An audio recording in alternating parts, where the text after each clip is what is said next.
Imagine getting the strongest class in the entire game, only for everyone around you to think it's complete trash. Yeah, that's exactly what happened to Elymas.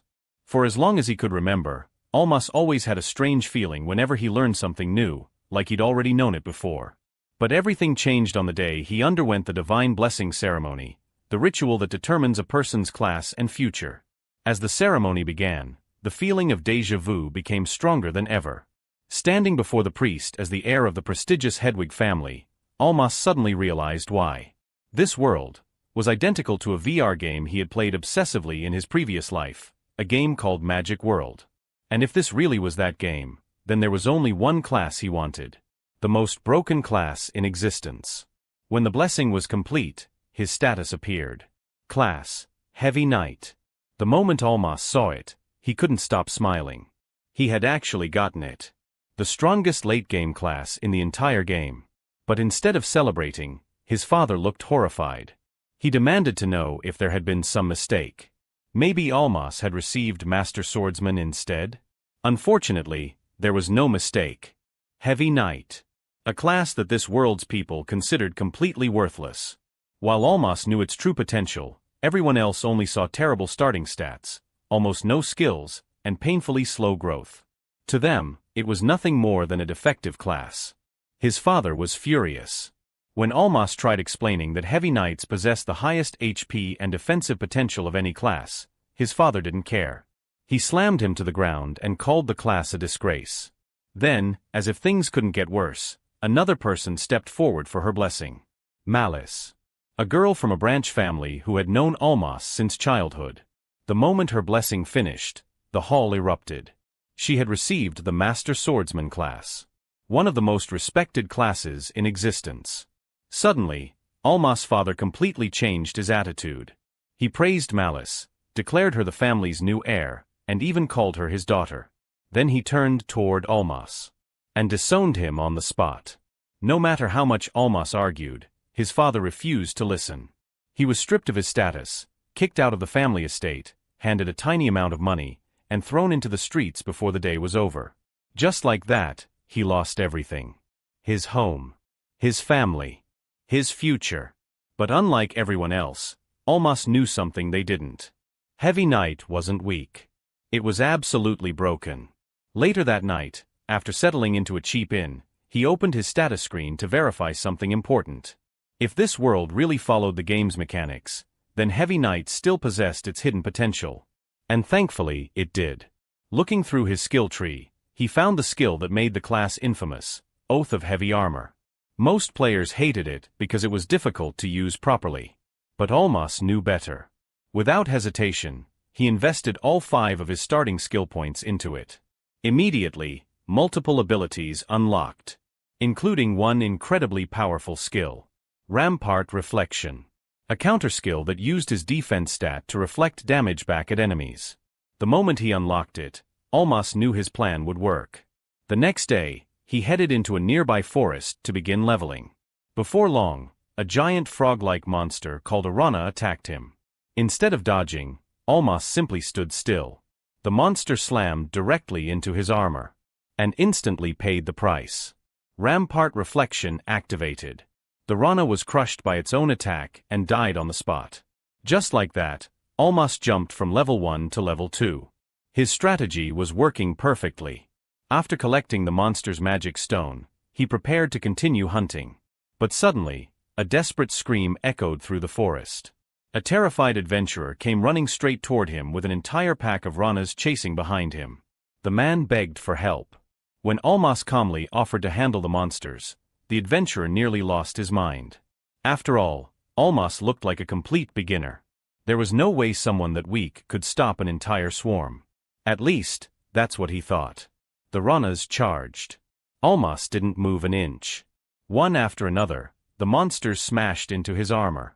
And one after another, they were obliterated by Rampart Reflection. Within moments, every single Rana was dead. The adventurer stood there completely speechless. Who was this monster wearing heavy armor? When asked for his name, Elymas almost introduced himself with his family's surname. But then he remembered. That family had abandoned him. So instead, he smiled and gave a new answer. My name is Elymas, the Heavy Knight.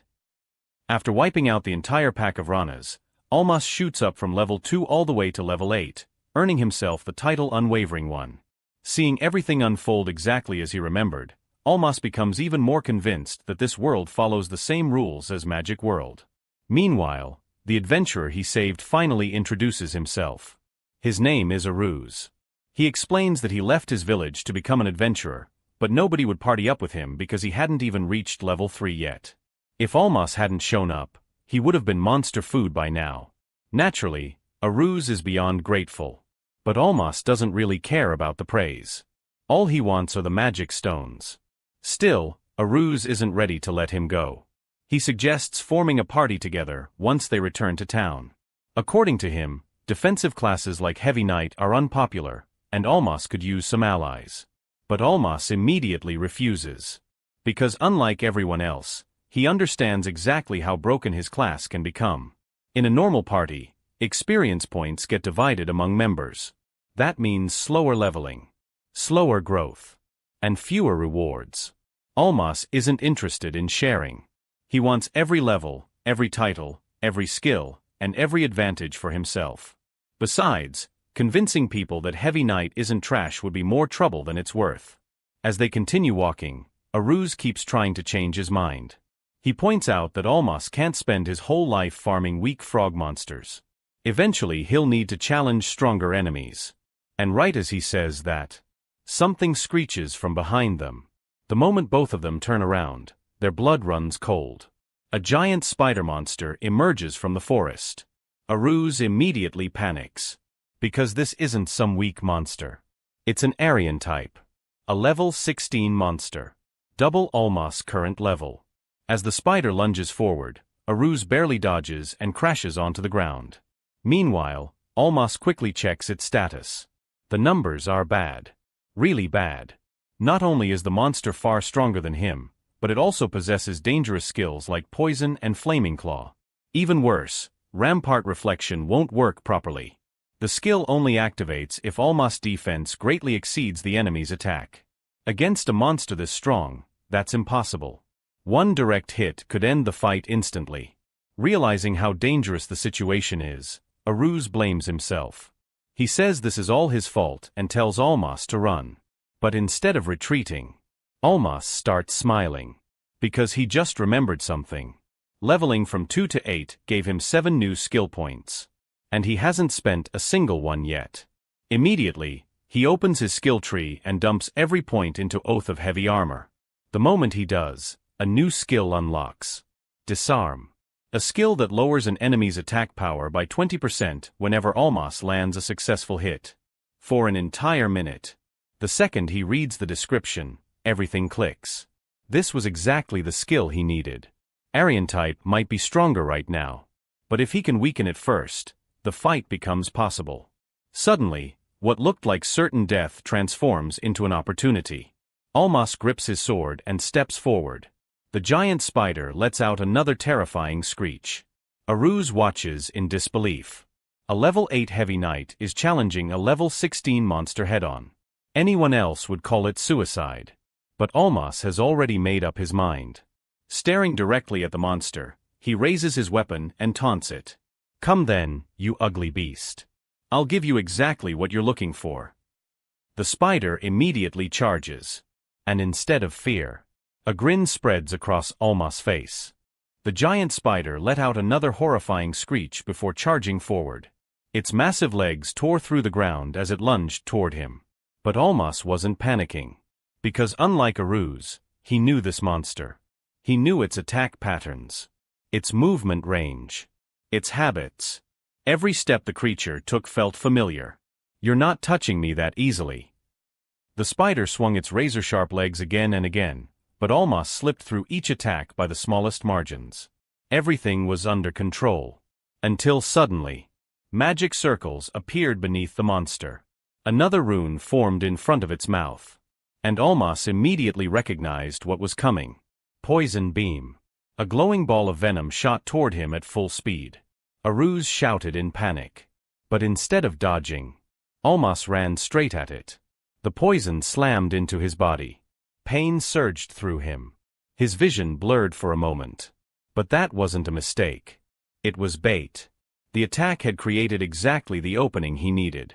Elymas burst forward and activated Disarm. His sword flashed. One of the spider's eyes exploded in a spray of blood. The damage itself wasn't impressive. But that wasn't the point. The moment his blade connected, the skill activated. The monster's attack power dropped by 20%. Step 1 complete. The spider shrieked in rage. Then immediately activated another skill. Flaming Claw. Its legs ignited as it rushed toward him again. Look out! Aruz screamed. But Elymas calmly stepped aside. The flaming attack barely missed him. Meanwhile, he was already doing the math in his head. Poison Beam cost 7 MP. Flaming Claw cost 5. The monster had already burned through most of its mana. And now, it only had 4 MP remaining. A grin slowly appeared on Elymas' face. The fight was moving exactly where he wanted it. He dashed forward again. Another opening. Another slash. Disarm activated a second time. This time his blade carved across the monster's stomach. The creature screamed in pain. Now its attack power had been reduced by 40%. On top of that, Elymas' newly acquired title, Unwavering One, boosted his defense even further. The pieces were finally falling into place. The spider still thought it was hunting prey. It had no idea it had already lost. The monster charged one final time. Desperate. Furious. Determined to crush him. And that's when Elymas stopped running. For the first time during the entire battle, he stood completely still. The spider rushed forward at full speed. Aruz's eyes widened. The monster crashed directly into Elymas' armor. And then, Rampart Reflection activated. A shockwave erupted. The spider's own attack was reflected straight back at it. Blood exploded from its mouth. Its body was launched backward before crashing into the ground. Silence filled the forest. The monster struggled to move. But it was already over. Elymas slowly walked forward, raised his sword, and drove it straight into the creature's chest. This is the end. The giant spider let out one final cry. Then it died. Instantly, notifications flooded his vision. Level 8. Level 9. Level 10. Level 11. Level 12. Just like that, Elymas gained 4 more levels and several skill points. As he reviewed his status, another message appeared. Oath of Heavy Armor cannot level up further. That made him smile. He remembered this mechanic from Magic World. Some skills had hidden advancement requirements. And reaching the cap usually meant something much stronger was waiting ahead. Then another notification appeared. New skill unlocked. Parry. A powerful defensive skill. Exactly what he needed. But before he could think about it any further, a familiar voice interrupted him. Aruz stared at him with a look that was somewhere between admiration and disbelief. Okay, seriously. Who the heck are you? The guy had just watched a level 8 heavy knight defeat a level 16 monster by himself. Something that shouldn't have been possible. Then Aruz laughed.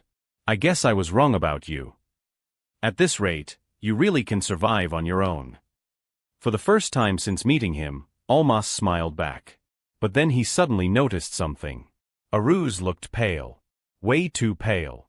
That's when he saw it. The poison status. Aruz had been infected during the fight. Despite everything, the guy had stayed behind. He had worried about Elymas until the very end. Without hesitation, Aruz helped support him as they started making their way back toward town. Don't worry, Aruz said with a grin. I'll make sure you get back safely. Elymas looked at him for a moment. Then nodded. Thanks, Aruz. After getting back to town, Elymas heads straight to the Adventurer Guild and officially registers as an adventurer. He's level 12, gets assigned the Heavy Knight class on his paperwork, and starts out as an F-rank adventurer. That might sound low, but there's a reason he's in a hurry to rank up. The guild has ranks from F all the way to S, and if he wants access to things like stream hole dungeons and higher skill progression for Oath of the Heavy Armor, he needs to reach E rank as soon as possible. First, though, he tries asking about joining a party. The reaction is about what you'd expect. The second people hear Heavy Knight, they start clowning on him. Nobody wants a slow defensive class on their team, and even the receptionist admits party openings for shield classes are rare. So instead of arguing, he drops a giant bag of magic stones on the counter. The whole guild goes quiet. Turns out every single stone came from monsters he killed himself. The receptionist is shocked, the other adventurers are confused, and suddenly the guy they were mocking a minute ago is getting a lot more attention. With registration done and enough money to survive for now, Elymas immediately asks about rank promotion quests. That's how he ends up getting dragged into a raid mission. The problem is that the guy supervising the promotion absolutely hates him. The moment they meet, the bearded veteran starts tearing into him. He doesn't believe the rumors about Elymas taking down a level 16 Aryan type and assumes he's just another rookie getting carried away by a lucky win. Still, Elymas needs this promotion, so he swallows his pride and agrees to cooperate. The raid party heads out, and one of the members, a red mage named Teal, uses a detection skill to locate the target. He finds a horde of around 30 monsters and immediately starts bragging about how useful his class is. Then he turns his attention to Elymas. Like everyone else, he feels sorry for him. From his perspective, getting stuck with Heavy Knight is basically a death sentence. Elymas isn't bothered. As a former Magic World player, he knows Red Mage was famous for being a jack-of-all-trades class. Strong on paper, but rarely the best at anything. Still, this world doesn't understand classes the same way the game did, so it's no surprise people rank it higher than Heavy Knight. Before the battle starts, the raid leader lays out the plan. Their real target is a gold head, a monster around level 30 that commands undead hordes. It isn't dangerous because of its combat ability. It's dangerous because it can keep creating more undead from corpses. The leader, a veteran adventurer around level 40, claims the gold head for himself. Everyone else is ordered to stay away from that fight and focus on clearing the weaker undead instead. According to the plan, everything should go smoothly. But after looking over the party, Elymas isn't nearly as confident. Between the timid members and the overconfident ones, he estimates the odds of everyone making it out alive at only 80%. Once the raid reaches the graveyard, he notices another problem. The leader's entire strategy is basically follow me, and that's it. So he points out that things could go wrong if the undead horde doesn't match the guild's information. The suggestion instantly annoys Gotan. The guy marches right up to him and demands to know who he thinks he is. Realizing he's talking to a much higher-ranked adventurer, Elymas quickly backs off and explains that the newer adventurers are nervous and would probably perform better with clearer instructions. That actually gets through to him. Unfortunately, Teal immediately jumps in and starts mocking Elymas instead. According to him, the only person scared of a few undead is the Heavy Knight with a defective class. Before he can keep running his mouth, the graveyard suddenly comes alive. Undead start crawling out of the ground. And worse, the gold head is already there. The second Teal sees it, all that confidence disappears. He panics and practically begs for someone to save him. Gotan immediately takes command, ordering Teal and another adventurer to act as his support while he engages the boss. Meanwhile, Elymas focuses on the rest of the battlefield. The undead horde itself isn't the issue. The real problem is the party. Most of these adventurers have never fought a monster horde before, and now they're facing an undead commander on top of that. Add in the lack of preparation, and everyone is freezing up. So Elymas steps in and starts organizing them himself. He tells them to split into teams of 3 and watch each other's backs. That way no monster can slip through unnoticed. One of the adventurers agrees, but before they can continue, a zombie sneaks up behind him. Luckily, Elymas catches it first. He intercepts the attack with his new parry skill and cuts the zombie down before anyone gets hurt. With that, everyone gets their first look at what Heavy Knight can actually do. More undead rush him.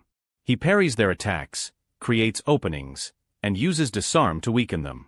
When others try to overwhelm him, Rampart Reflection sends the damage right back at them. In no time, he's handling multiple zombies by himself. The other adventurers can only stare. A class everyone called useless is carrying the front line. After clearing the immediate threat, Elymas gives the group one simple order. If anything unexpected happens, report it immediately. And if they get into trouble, he'll come running. At this point, the other adventurers start realizing something kind of ridiculous. The guy everyone laughed at earlier has already handled more than half the undead by himself. Even the people fighting beside him have to admit he's carrying the raid. While cleaning up zombies, Elymas levels up again and reaches level 16. Perry has been putting in serious work, and against large groups of enemies, it's turning out to be insanely efficient. Slowly but surely, his build is coming online. The funny part is that the adventurers have gone from thinking he's useless to being more intimidated by him than the undead. Not exactly the reputation he was aiming for. Eventually, most of the zombie horde gets wiped out, and the group starts wondering if they should go help Gotan finish off the boss. Elymas immediately shuts that idea down. The gold head is way above their level, and honestly, Gotan seems to have everything under control.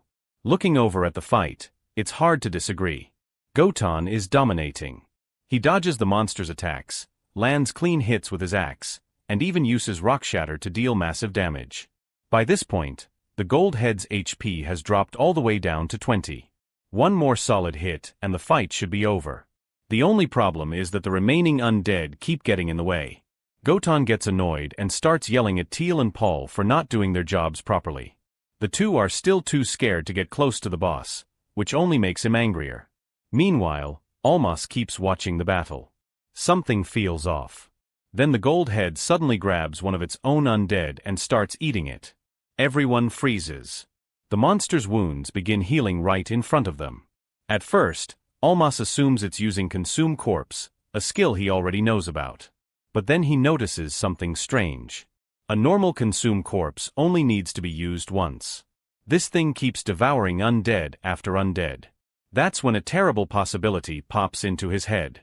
Something is very, very wrong. The gold head finishes consuming the corpses and starts changing. Its body swells. Its muscles grow larger.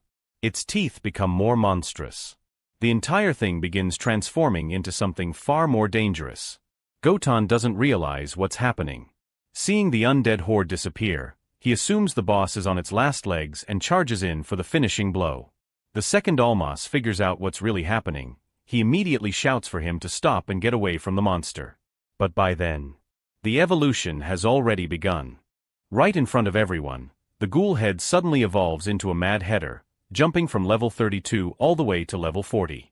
Elymas immediately realizes how bad this is, while Gotan can only stare in shock, wondering what just happened. The narrator explains that existence evolution is an incredibly rare hidden ability. It only activates under special circumstances when a monster is pushed into a corner, causing it to mutate into an entirely different race. The developers of Magic World never revealed the exact conditions, but judging by this situation, it almost feels like it happens when your luck completely runs out. Elymas instantly warns Gotan to get out of the way, but it's already too late. The mad header lets out a roar that stuns him. Elymas orders Teal and Paul to distract it, but Teal refuses. One magic attack won't do anything, and getting close just means instant death. If Gotan falls here, they have no chance of winning. A second later, the monster slams Gotan into the ground. He coughs up blood and is hit with paralysis. Just as the mad header is about to finish him off, Elymas jumps in and blocks the attack with parry. The impact sends him flying backward, and he has to drive his sword into the ground just to stop himself. Elymas tells Teal to grab Gotan and get him somewhere safe. Heal him first, then remove the paralysis. Teal admits he has heal but never learned para-heal because he spent all his skill points on attack booster. Elymas tells him to stop arguing, get Gotan out of there, and heal whatever he can. The narrator explains that the mad header's numbing attacks inflict paralysis that naturally wears off after 3 minutes. If they can somehow survive that long, Teal's healing should be enough to get Gotan back into the fight. But this isn't just a game anymore. Those 3 minutes suddenly feel a lot longer. Elymas steps forward and declares he'll hold the mad header off until Gotan recovers. The nearby adventurers think he's completely insane. He's only F rank, and one of them even tells everyone to run while the monster is distracted because if Elymas dies, they'll be next. Even Elymas knows how hopeless it looks. He's only level 16 against a level 40 monster, and one mistake means certain death. The mad header throws a punch, but he barely dodges it. The next attack forces him to use parry again, sending him crashing back. As he gets back to his feet, he admits this is exactly the situation he wanted to avoid. But at the same time, it's also the perfect chance to push his skills to the absolute limit. Wiping the blood from his mouth, He grins and reminds himself that every real adventurer lives for moments like this. The other adventurers can't believe what they're seeing. They thought Elymas would get crushed instantly, but somehow he's actually keeping up with the Mad Hatter. After watching it nearly kill Gaotan, they realize the fact that Elymas is still alive is nothing short of a miracle. Even so, Elymas knows he can't survive forever by just dodging. If he wants any chance of winning, he has to start dealing damage. Right then, his beginner swordsmanship reaches level 5 and unlocks a new skill called Vital Slice. It's a technique that delivers a powerful thrust from point-blank range and can even pierce enemies with high defense. The Mad Hatter charges again, but Elymas blocks with parry, catches himself, dodges the follow-up attack, slips underneath the monster, and lands a perfect Vital Slice from behind. The hit actually staggers it. Elymas realizes why the skill is underrated. Most players avoid it because you have to get dangerously close to your target, but for a heavy knight with low attack and high defense, it's practically made for him. Of course, he knows one good hit isn't enough to finish a level 40 monster. The Mad Hatter goes into a frenzy, throwing punch after punch while Elymas keeps barely avoiding every attack. As the fight drags on, he notices its movements getting sloppier. Smiling, he taunts the monster, knowing this was his job all along. Then the real finisher arrives. The instant the Mad Hatter exposes its back, Gaotan leaps into the air and brings his axe down with Dragon Slayer Split. The attack tears straight through the monster's skull, blood bursts from the wound, and the Mad Hatter finally collapses. With the battle over, Elymas jumps from level 13 all the way to level 23. Gaotan is stunned that an F-rank adventurer managed to survive a monster that almost killed him. Elymas simply admits he was already at his limit. Then, to everyone's surprise, Gaotan bows his head and apologizes. He admits Elymas was right about his poor judgment and reckless leadership. As thanks, Gaotan tells Elymas to keep the monster's drops. Elymas hesitates since a level 40 magic stone alone is worth a fortune, but Gaotan insists the victory belongs to him. Among the loot is an even bigger surprise. A Demon's Rage shield worth 3 million gold. Besides its massive defense boost, it also powers up the user's next attack after successfully blocking an enemy strike. Elymas immediately realizes how perfectly it works with tamper deflection, though selling it for 3 million gold is definitely tempting too. Before leaving, Elymas asks about his rank promotion. Gaotan promises he'll personally make sure the guild promotes him to E rank and says anyone who complains will have to answer to him. Meanwhile, Teal tries to argue that his healing deserves a promotion too, but Gaotan immediately shuts him down. Freezing in fear during battle isn't exactly promotion material, so Teal is told to gain more experience before asking again. Back at the guild, Elymas receives his rewards. Between the raid payment and selling all the magic stones, he earns a massive amount of gold, including 600,000 just for the evolved Mad Hatter's magic stone. Even Gaotan jokes that this is probably the only time Elymas will ever make more money than him. Watching all this, the other adventurers become suspicious. They can't believe a defensive heavy knight keeps bringing back high-level magic stones and accuse him of cheating. Gaotan immediately slams the counter and warns them that doubting Elymas means doubting him as well. That single statement shuts everyone up. Thanks to Gaotan's support, Elymas is officially promoted to E rank without any further trouble. As he walks through the city afterward, Elymas starts thinking about his next goal. Now that he has access to dream halls, making money will be much easier. But as he grows stronger, tamper deflection won't be enough on its own anymore. That means it's finally time to search for the skill book Fong of Smoldering Insanity, the item he considers essential to bringing out a heavy knight's true potential. Elymas explains that a heavy knight isn't truly complete until it has two key skills, Fong of Smoldering Insanity and Oath of the Heavy Armor. Once those are combined, the class stops being just a defensive tank and turns into something much deadlier.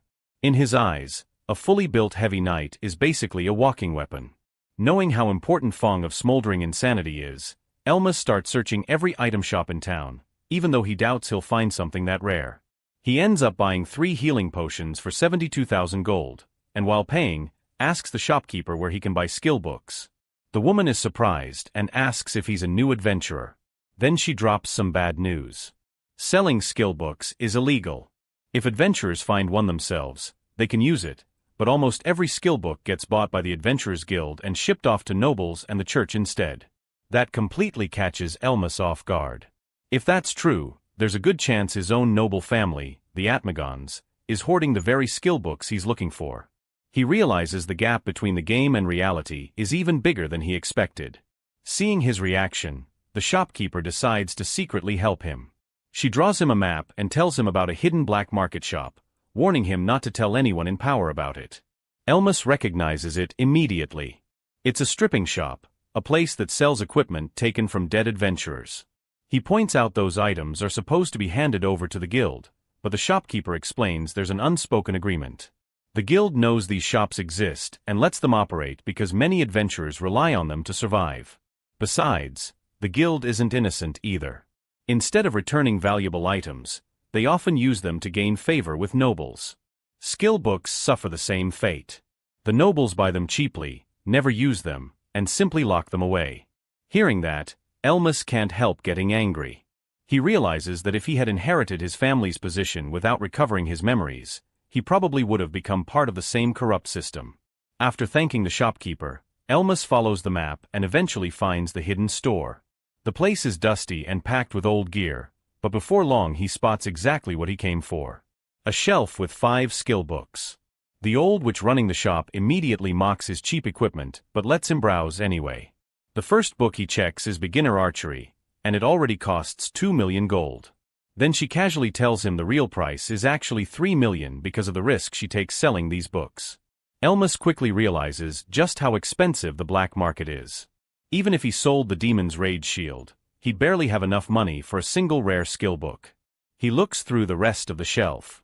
Beginner Archery, Magic Booster, Jack in the Box, Elemental God. They're all valuable, but none are what he's after. Then he sees it. Fong of Smoldering Insanity. His eyes light up instantly. This is the one skill every heavy knight absolutely needs. If he can get it, his entire build will finally come together. The witch notices his reaction and asks if that's the one he wants. Elymas eagerly asks for the price. 50 million gold. The number hits him like a truck. Trying to lighten the mood, he jokes that it's surprising such an expensive item doesn't even have a bodyguard. The witch simply warns him to try stealing it if he thinks she's weak, casually mentioning she beat up 5 thieves just the other day.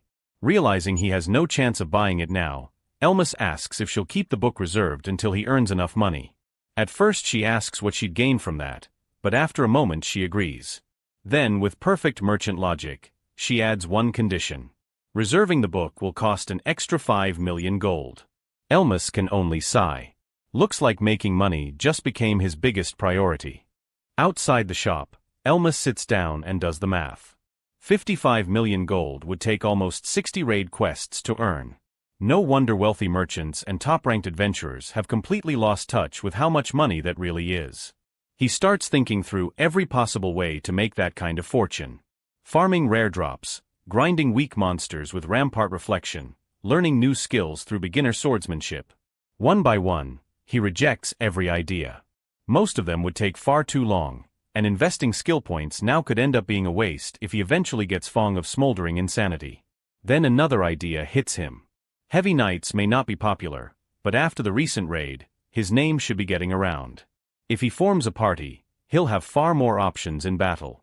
Right then, he overhears a group of adventurers arguing over a rare drop worth 2 million gold. A cheerful clown-class girl named Roosh proudly says the reward was only possible because of her skills, but the others don't see it that way. The swordsman, Clean, says they only got the drop after repeatedly clearing dream holes, and he doesn't think her abilities had much to do with it. Roosh stays optimistic, insisting her skills will prove their value over time. Then Clean asks if she seriously expects a share of the money. Roosh is stunned. She reminds them she fought alongside everyone else and only asks for a small cut. Even 100,000 gold would be enough. Instead, Clean calls her useless. He says she has no decent attack skills and can barely distract enemies. Roosh fires back that she only built her skill tree the way he told her to. Now that they've finally earned real money, he's suddenly treating her like dead weight. Clean refuses to take responsibility. He says he only gave advice, and she chose to spend her own skill points. Watching everything unfold, Elymas realizes this is one of the biggest problems in Magic World. Players carefully plan their skill trees, but if circumstances change, those skill points are gone forever. Countless parties end up falling apart over bad builds and arguments about money. Clean tosses a few gold coins onto the ground and tells Roosh to take the 100,000 she asked for and leave. The rest of the party turns against her too, accusing her of caring more about money than the team. No matter how much Roosh apologizes and says she doesn't want any reward anymore, they've already made up their minds. Just like that, she's kicked out of the party. As they walk away, Elymas keeps thinking about what he heard earlier. They admitted they had to clear dream holes over and over before finally getting that rare drop, yet they still claimed Roosh's skill wasn't helping. That makes him suspicious. What kind of skill does she actually have? If it's the one he's thinking of, there's no way anyone in their right mind would throw her out of the party. Before Roosh can run after her former teammates, still apologizing and begging them to let her stay, Elymas reaches out and grabs her hand. Then he surprises her with a single question.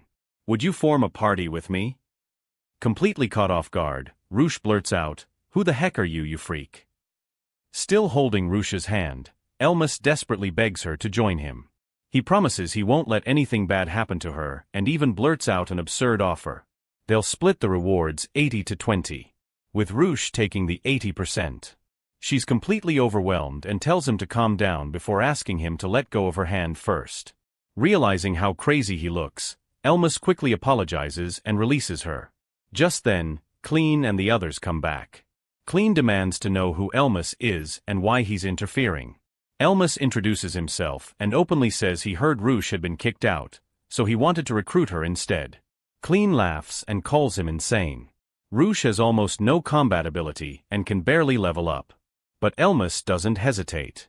He says that doesn't matter to him at all. Clean mocks him even more, saying he'll regret taking in someone so useless. Hearing that only makes Elymas angrier. When Clean smugly tells him he has permission to take her, Elymas fires back that he never asked for it. Clean then sizes him up, asking his level and rank. Elymas reveals he's a level 23 heavy knight traveling alone and recently became an E-rank adventurer. That surprises them. Clean still insists Roosh is dead weight, and even Roosh tries to talk Elymas out of recruiting her since she's only level 13. Once again, Elymas says he doesn't care. Rise suddenly points out something interesting. Why would an E-rank adventurer be this desperate to recruit Roosh unless she actually had something valuable? For a second, Elymas realizes he may have been a little too eager. Clean quickly whispers to Rise that they're overthinking it. As long as Roosh leaves quietly, it's the perfect outcome. If people hear they kicked someone out over a bad skill build, it'll make the whole party look terrible. The two immediately change their attitude. Instead of insulting Roosh, they suddenly congratulate Elymas and happily say they're glad she's going to someone who'll take good care of her. Seeing there's nothing left tying her to them, Roosh bows to Elymas, accepts his offer, and officially joins his party. Elymas smiles and realizes she's the very first teammate he's ever recruited. Clean gives them a fake congratulations, then throws another 100,000 gold onto the ground as a so-called farewell gift. Roosh instinctively moves to pick it up, but Elymas stops her. He tells Clean that if he wants the money off the ground, he can pick it up himself. Throwing gold in the dirt as a farewell gift is just insulting. More importantly, accepting it would leave them indebted to people like that. Even though 100,000 gold is a huge amount, Roosh trusts his judgment and walks away with him. Furious, Clean calls both of them useless and tells them to enjoy failing together before picking the money back up himself. Later, the two sit down at a tavern. Roosh sincerely thanks Elymas for giving someone like her a chance but warns him she really doesn't have much fighting ability. Elymas isn't worried. He tells her that as long as she fights monsters suited to her skill tree, her level will catch up eventually. Still confused, Roosh asks the question that's been bothering her the whole time. Did he rescue her because it was love at first sight? She even admits she thinks he's pretty charming too and if possible, would like to start as friends. Elymas immediately shuts that idea down. Looking her straight in the eye, he asks the one question he's been waiting to ask all along. You have the Lady Luck skill tree, don't you? The narrator explains that dungeons, called dream holes in this world, are actually the nightmares of the creator god, Elymas. After existing for eternity and creating the world along with all the other gods, Elymas eventually lost his sanity. The gods sealed him away, but his nightmares still leak into reality, and the monsters born from those dreams become the creatures adventurers fight today. Standing before a dream hole, Elymas tells Roosh this is where they'll be making their fortune. Roosh is still nervous, wondering if bringing someone as weak as her was really a good idea. She even shows him her stats, pointing out that her only attack skill, Dice Thrust, is only reliable if she rolls a 6. Looking back, she regrets spending so many skill points on things like acrobatics and attack boosters instead. Elymas just smiles and tells her not to worry because she's exactly who he needs. Roosh immediately starts overthinking what he meant, but Elymas cuts straight to the plan. By the end of this trip, they're making 30 million gold, and she's reaching level 30. She stares at him like he's completely insane. Elymas also reminds her not to casually show people her status screen, since that's dangerous information to share. Roosh admits she had no idea. The two enter the dream hole. Even though the recommended level is 50, Elymas already knows which monsters appear near the entrance, so they won't be taking unnecessary risks. The plan is simple. He'll hold the monsters in place while Roosh lands the finishing blows so she can level up as quickly as possible. Roosh is determined to prove herself. After all, Elymas even bought her an expensive iron piercer knife that boosts attack and lowers an enemy's defense every time it hits. She promises she'll do everything she can to live up to his expectations. Their first target soon appears. A level 20 patchwork bear. Despite looking adorable at first, Elymas warns her not to underestimate it. He already knows exactly how it fights and tells Roosh to stay behind it while he keeps its attacks under control. Using a new skill called Shadow Storm, which he unlocked after fighting the Mad Header, Elymas pins the monster's shadow to the ground so it can't escape. He warns Roosh to watch out for its claws and fangs. She points out the bear doesn't even have any. Right on cue, claws burst from its paws, another mouth opens across its stomach, and it charges. Elymas blocks the attack with his shield and pins the monster down, giving Roosh the perfect opening. She rushes in and keeps stabbing until the patchwork bear finally goes down. Instead of celebrating, Roosh immediately complains that it didn't even drop any loot and jokingly threatens the monster's corpse. Elymas laughs and tells her not to worry. They're only here to level her up, and they'll be fighting plenty more. Almost immediately, another patchwork bear shows up. They repeat the same strategy, and this time it works even better. Not only does the bear drop an item, but the next one does too. Roosh excitedly shows Elymas the bear shield they just found. It's a beginner shield worth 200,000 gold, and she happily tells him he should keep one. Watching multiple rare drops appear back to back, Elymas starts putting the pieces together. Roosh's special skill, Cat's Paw, increases her luck by an incredible 500%. If all her early skill points also went into luck, then these insane drop rates suddenly make perfect sense. He realizes her old party completely overlooked her true value. Since she'd always been with them, they probably assumed getting rare drops that often was normal. Meanwhile, Roosh happily asks if she was finally useful. Elymas honestly tells her he's glad she agreed to join him. Thinking he's excited about the bear shields, Roosh suggests they farm 10 more of them. Elymas laughs and tells her they're done farming beginner monsters. She checks her status and is shocked to see she's already jumped from level 13 to level 20. With the leveling complete, Elymas reveals the real objective. Now it's time to hunt the Golden Rana. Elymas explains that Rana are frog-type monsters and were actually the first enemies he ever defeated after arriving in this world. There are many different kinds, but today they're hunting the rarest one of all, the Golden Rana. He picked this dream hole specifically because it's the best place to find them. Golden Ranas have an incredibly low spawn rate, but if you manage to kill one, there's a high chance it'll drop an extremely valuable item. They're basically the jackpot monsters of Magic World. They barely have any attack power, no offensive skills, and give huge amounts of experience, so players in the game loved farming them whenever they appeared. Elymas already knows exactly where they spawn most often and the safest route to reach them. Roosh says she's heard stories about Golden Ranas too. Adventurers claimed finding one could make you rich, but catching it was almost impossible. They're so fast that people can't keep up with them, and chasing one usually lures you deeper into the dungeon, where stronger monsters are waiting. That makes Elymas realize something. In the game, failing just meant trying again. In this world, failure means death. No wonder everyone builds their characters around survival instead of taking risks. He explains that Golden Ranas have ridiculously high speed and defense stats. They also nullify buffs, status effects, and most attacks. Even Roosh's Iron Piercer, which ignores part of an enemy's defense, won't do enough damage. His own situation isn't any better. Rampart reflection can't hurt it, vital slice barely scratches it, and the frog is far too fast for either of them. Roosh starts wondering if this is simply impossible. But Elymas stays completely confident. He says every monster has a weakness, and the Golden Rana is no exception. He already knows how to beat it. Roosh asks if he has some special skill that can actually damage it. Instead of answering, Elymas smiles and says he's counting on her. She freezes.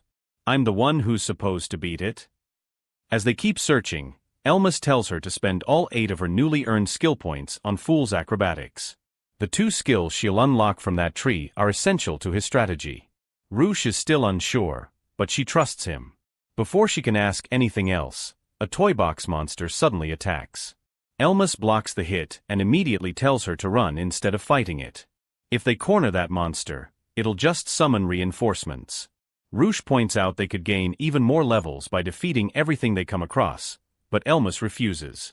Their current levels are exactly where they need to be for hunting the Golden Rana, and wasting time on other monsters would only slow them down. Hours pass without finding a single one. Roosh starts realizing just how incredibly rare these monsters really are. Elymas tells her that's exactly why they're worth chasing. Then he reminds her that even with her incredible luck can't increase the spawn rate of a monster that barely appears in the first place. If she starts feeling nervous or wants to stop, she just has to tell him. Instead, Roosh smiles and says she'll keep following him wherever he goes. A moment later, she suddenly points ahead. Sir Elymas, isn't that a Golden Rana? The two of them stop in their tracks as they finally come face to face with the monster they've been searching for. Elymas can't believe his eyes. A Golden Rana actually appeared, and way sooner than he expected. The level 40 monster quietly sits in front of them while Roosh whispers in disbelief, asking what they should do. Elymas tells her the most important rule when hunting a Golden Rana is to stay calm. Roosh immediately starts taking deep breaths to steady herself. After the frog begins moving, Elymas checks one last thing. Did she spend all her new skill points on Fool's Acrobatics like he asked? She nods and says she unlocked both of the required skills. Perfect. Elymas reminds her of the plan.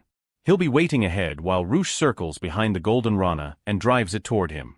Even then, she's still shaking with nerves. Elymas reassures her that even if they fail, it'll be okay. After another deep breath, Roosh finally gathers her courage and charges. As she runs, Elymas explains why this strategy works. A Golden Rana automatically runs away whenever an adventurer gets within 13 feet. Coincidentally, the hallways of Angel's Playbox are exactly 13 feet wide, making it impossible to get around the monster by simply running past it. Unless.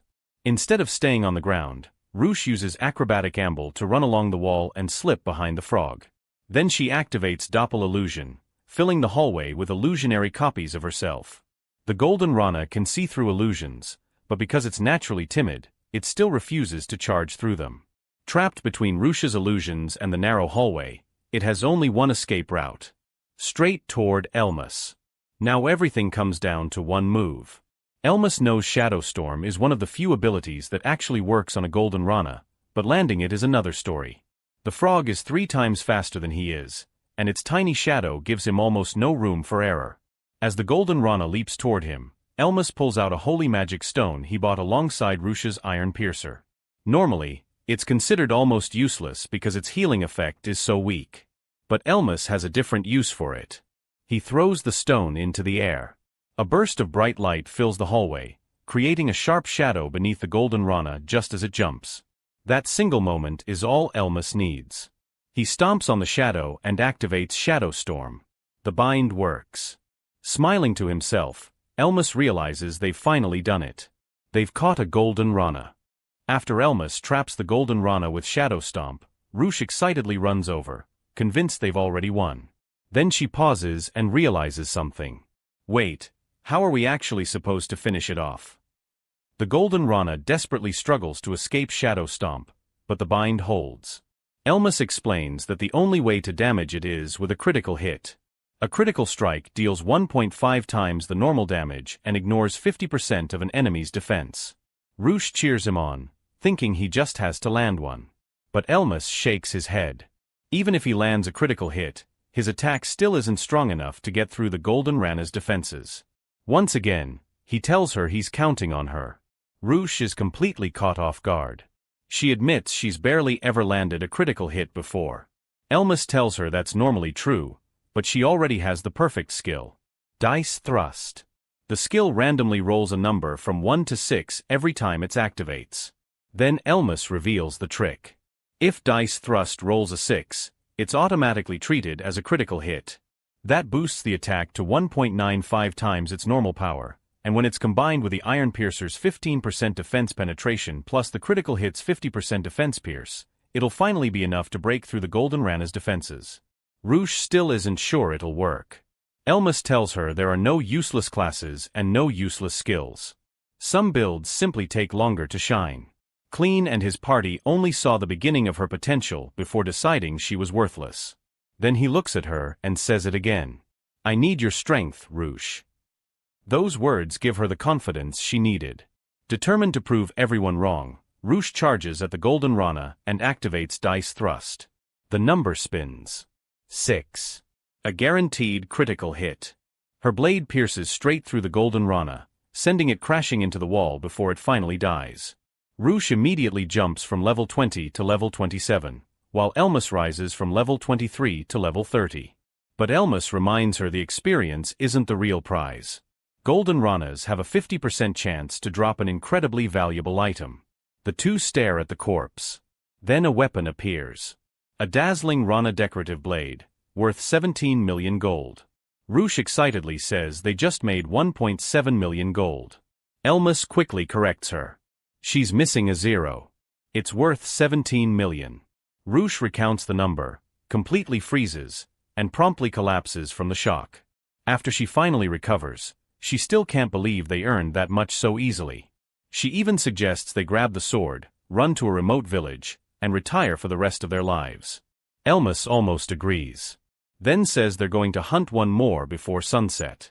Rouge can only stare at him in disbelief. 3 hours later, after missing several dice thrust rolls, she finally gets another lucky 6 and defeats a second Golden Rana. It drops another dazzling Rana decorative blade. Elymas reaches level 33, Rouge reaches level 31, and realizing they're now carrying 34 million gold worth of loot is enough to make her pass out all over again. When she wakes up, Elymas congratulates her. Thanks to her, they pulled off something incredible. Now they can finally start planning her future skill build. Before they can leave, Rouge suddenly stops. She hears a baby crying somewhere in the dungeon. Elymas immediately recognizes it. A wandering. He explains that every dream hole has a dream lord hidden deep inside it. Normally it never leaves its chamber, but on rare occasions it wanders through the dungeon. That's what's called a wandering. Rouge panics since this dungeon is meant for level 50 adventurers. Elymas stays calm. As long as they walk in the opposite direction of the crying, the Dream Lord will never chase them outside the dungeon. That should have been the end of it. Then someone suddenly screams for help. 2 badly injured adventurers stumble toward them, saying a monster stronger than anything they've ever faced just attacked them. Elymas immediately realizes this isn't a game anymore. If he walks away now, those 2 are guaranteed to die. Without hesitating, he tells Rouge to guide the injured adventurers to the exit while he distracts the Dream Lord. Rouge worries that even he can't survive against a level 50 boss. Elymas says he already knows how the Dream Lord fights. Buying everyone enough time to escape is something he can handle. After all, that's exactly what a heavy knight is supposed to do. With that, Elymas steps forward alone and comes face to face with the blood-stained Tin Knight, its sword still covered in fresh blood. Elymas immediately tells Rouge to take care of the injured adventurers while he buys them enough time to escape. Although Rouge hesitates, the wounded warrior desperately thanks Elymas for risking his life to save them. Standing before him is a terrifying Tin Knight, a level 40 monster. After checking its stats, Elymas notices its HP isn't completely full, making the situation slightly better than the absolute worst-case scenario. Seeing the weakened enemy, Rouge suggests they fight together and defeat it, but Elymas immediately refuses. He orders her to run while she still can because the Tin Knight isn't the true Dream Lord of the dungeon, it's merely the Dream Lord's servant. The real nightmare hasn't even appeared yet. Moments later, thunder echoes throughout the dungeon as another Tin Knight emerges. Then another, and another. In an instant, 3 level 40 Tin Knights surround them. Rouge is horrified, but Elymas remains calm, telling her he'll buy enough time for everyone to escape before following behind. Rouge refuses, insisting she can't abandon him to fight 3 monsters alone. She reminds him that she chose to become his party member and intends to stand by him no matter what. Knowing she would never willingly leave, Elymas deliberately hurts her feelings. He coldly tells her these aren't enemies he can fight while dragging around a handicap like her, and that she'd only get in his way. The words strike Rouge like a blade. Fighting back tears, she apologizes, promises to wait for him outside, and reluctantly runs away. As soon as she's gone, Elymas drops the act. He admits to himself that everything he said was a lie. With 3 level 40 monsters already surrounding him and the true Dream Lord still lurking somewhere nearby, victory seems impossible. Even escaping isn't realistic since his Heavy Knight class has terrible speed, and if the Dream Lord joins the fight, its ranged magic would make fleeing completely impossible. Just then, the true ruler of the dungeon finally reveals itself. The Dream Lord appears in its embryo form, a grotesque floating baby with a giant eyeball embedded in its forehead. Despite being the boss of a level 50 dungeon, its offensive stats aren't particularly overwhelming. The real problem is its absurd defense. The only place capable of taking damage is the massive eye on its forehead, and that weak point can only be struck by long-range attacks. Even so, Elymas realizes this is one of the rare Dream Lords that even lower-level adventurers can theoretically defeat. With a grin, Elymas challenges the monster, declaring he'll gladly give it the battle it wants. At that exact moment, his Oath of the Heavy Armor skill reaches level 27, unlocking a brand new ability, Shield Bash. As the 3 Tin Knights charge simultaneously, Elymas instantly tests his new skill. He slams his shield into one knight, launching it across the room where it crashes violently into a wall. The powerful knockback immediately separates one enemy from the others, giving Elymas some much-needed breathing room. He continues weaving between the remaining knights, perfectly timing parry before following up with disarm, knocking one knight's weapon away. While simultaneously battling 2 opponents, he notices something interesting about the embryo. It possesses devastating magic attacks like Silk Cutter and Thunderstorm, but it refuses to cast either spell while its own Tin Knights are standing in the blast radius. As long as its servants remain alive, the Dream Lord limits its own attacks. Realizing this, Elymas focuses entirely on controlling the Tin Knights. After satisfying the cooldown requirement, he activates Disarm a second time, stripping another knight of its weapon. A third knight lunges toward him, only for Elymas to activate Rampart Reflection, causing the knight's own attack to rebound and send it crashing backward. Elymas believes the real battle has finally begun. However, just as one Tin Knight falls, the embryo calmly casts Repair, instantly restoring the knight to full health. Elymas immediately understands the true nature of the fight. As long as the embryo remains alive, every defeated Tin Knight can simply be repaired and revived. Fortunately, using Repair briefly exposes the monster's massive eyeball. Without wasting a second, Elymas throws an earth magic stone directly at it. The crystal shatters into countless earth needles that pierce the exposed eye, dropping the embryo's HP significantly. Since he lacks any true ranged attacks, these enchanted magic stones are the only reliable way he can damage the boss. Enraged, the embryo screams while the Tin Knights once again surround Elymas. By standing inside one knight's shadow, he narrowly avoids the deadly trajectory of the embryo's Silk Cutter attack.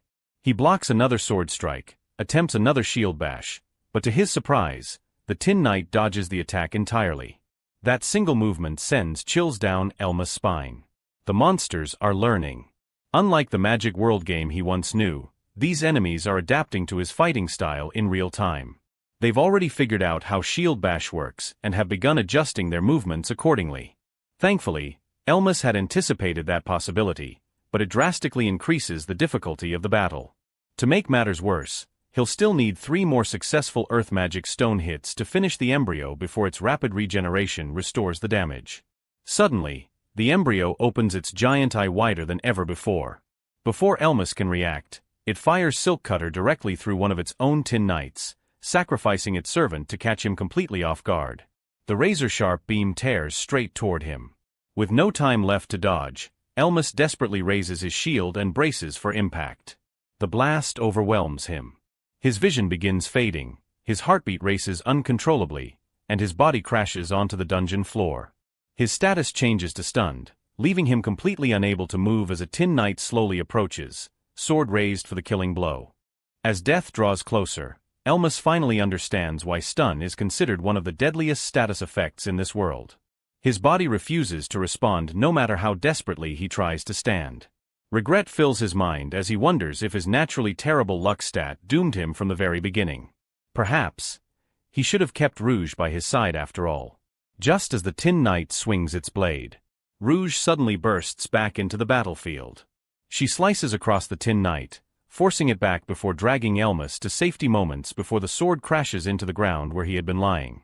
Without hesitation, she creates multiple copies of herself using Doppel illusion, confusing the enemies and buying them precious seconds. A shocked Elymas demands to know why she returned after he ordered her to escape. Fighting back tears, Rouge admits that after escorting the injured adventurers to safety, she realized she couldn't leave without checking on him. She reminds him that he promised he'd escape shortly after them, but when he never appeared, she knew something had gone wrong. Elymas apologizes and begs her to flee while she still can. This time, however, Rouge refuses. With tears streaming down her face, she proudly declares that she has her own pride as an adventurer. Elymas was the one who saved her, believed in her, risked his life for her, and told her she was needed. There was no way she could abandon someone like that simply to save herself. If she were capable of doing such a thing, she says, she would have quit being an adventurer long ago. Her words leave Elymas speechless. Still, Rouge points out one major problem. Their previous strategy won't work anymore because neither of them possesses a proper long-range attack capable of hitting the embryo's exposed eye. For a brief moment, silence fills the battlefield. Then Rouge steps forward and asks him not to give up. She reminds him that he was the one who believed in her even when she had completely given up on herself.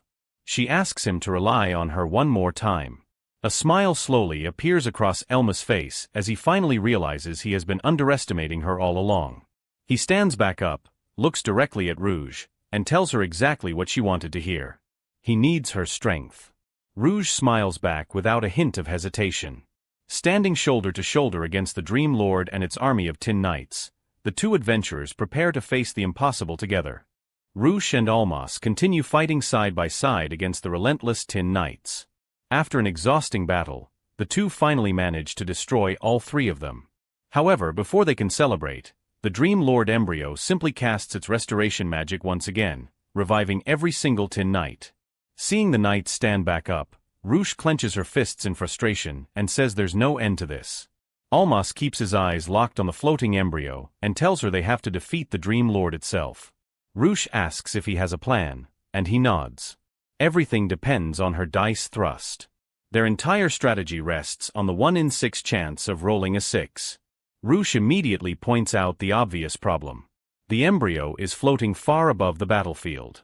Even with acrobatic amble, she can't reach it safely. Elymas shakes his head, explaining that if she jumps toward it normally, she'll become an easy target for its deadly silk cutter attack. Instead, he reveals his desperate plan. He's going to force the embryo into close combat. Rouge must stay directly behind him. Once they're close enough, he'll use Shield Bash to launch her into the air like a human projectile. It's an incredibly dangerous strategy. If anything goes wrong, neither of them is likely to survive. Without a moment's hesitation, Rouge accepts. She swears she'll roll the 6 they need. The final assault begins. Elymas charges straight through the battlefield, carving past a Tin Knight with vital slice before shouting that it's time for Rouge to fly. Rouge rushes forward, plants both feet on Elymas' shield, and the powerful Shield Bash launches her high into the air toward the embryo. Watching her soar upward, Elymas thinks everything has gone perfectly so far. Now the outcome rests entirely in Lady Luck's hands.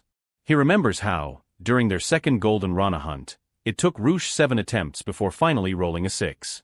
He knows worrying about probability now is meaningless, but with only one chance left, all he can do is pray. Rouge activates Dice Thrust. The magical number spins.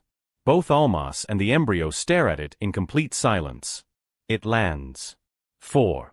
Both of their expressions instantly fall. Rouge's attack completely misses the embryo's weak point.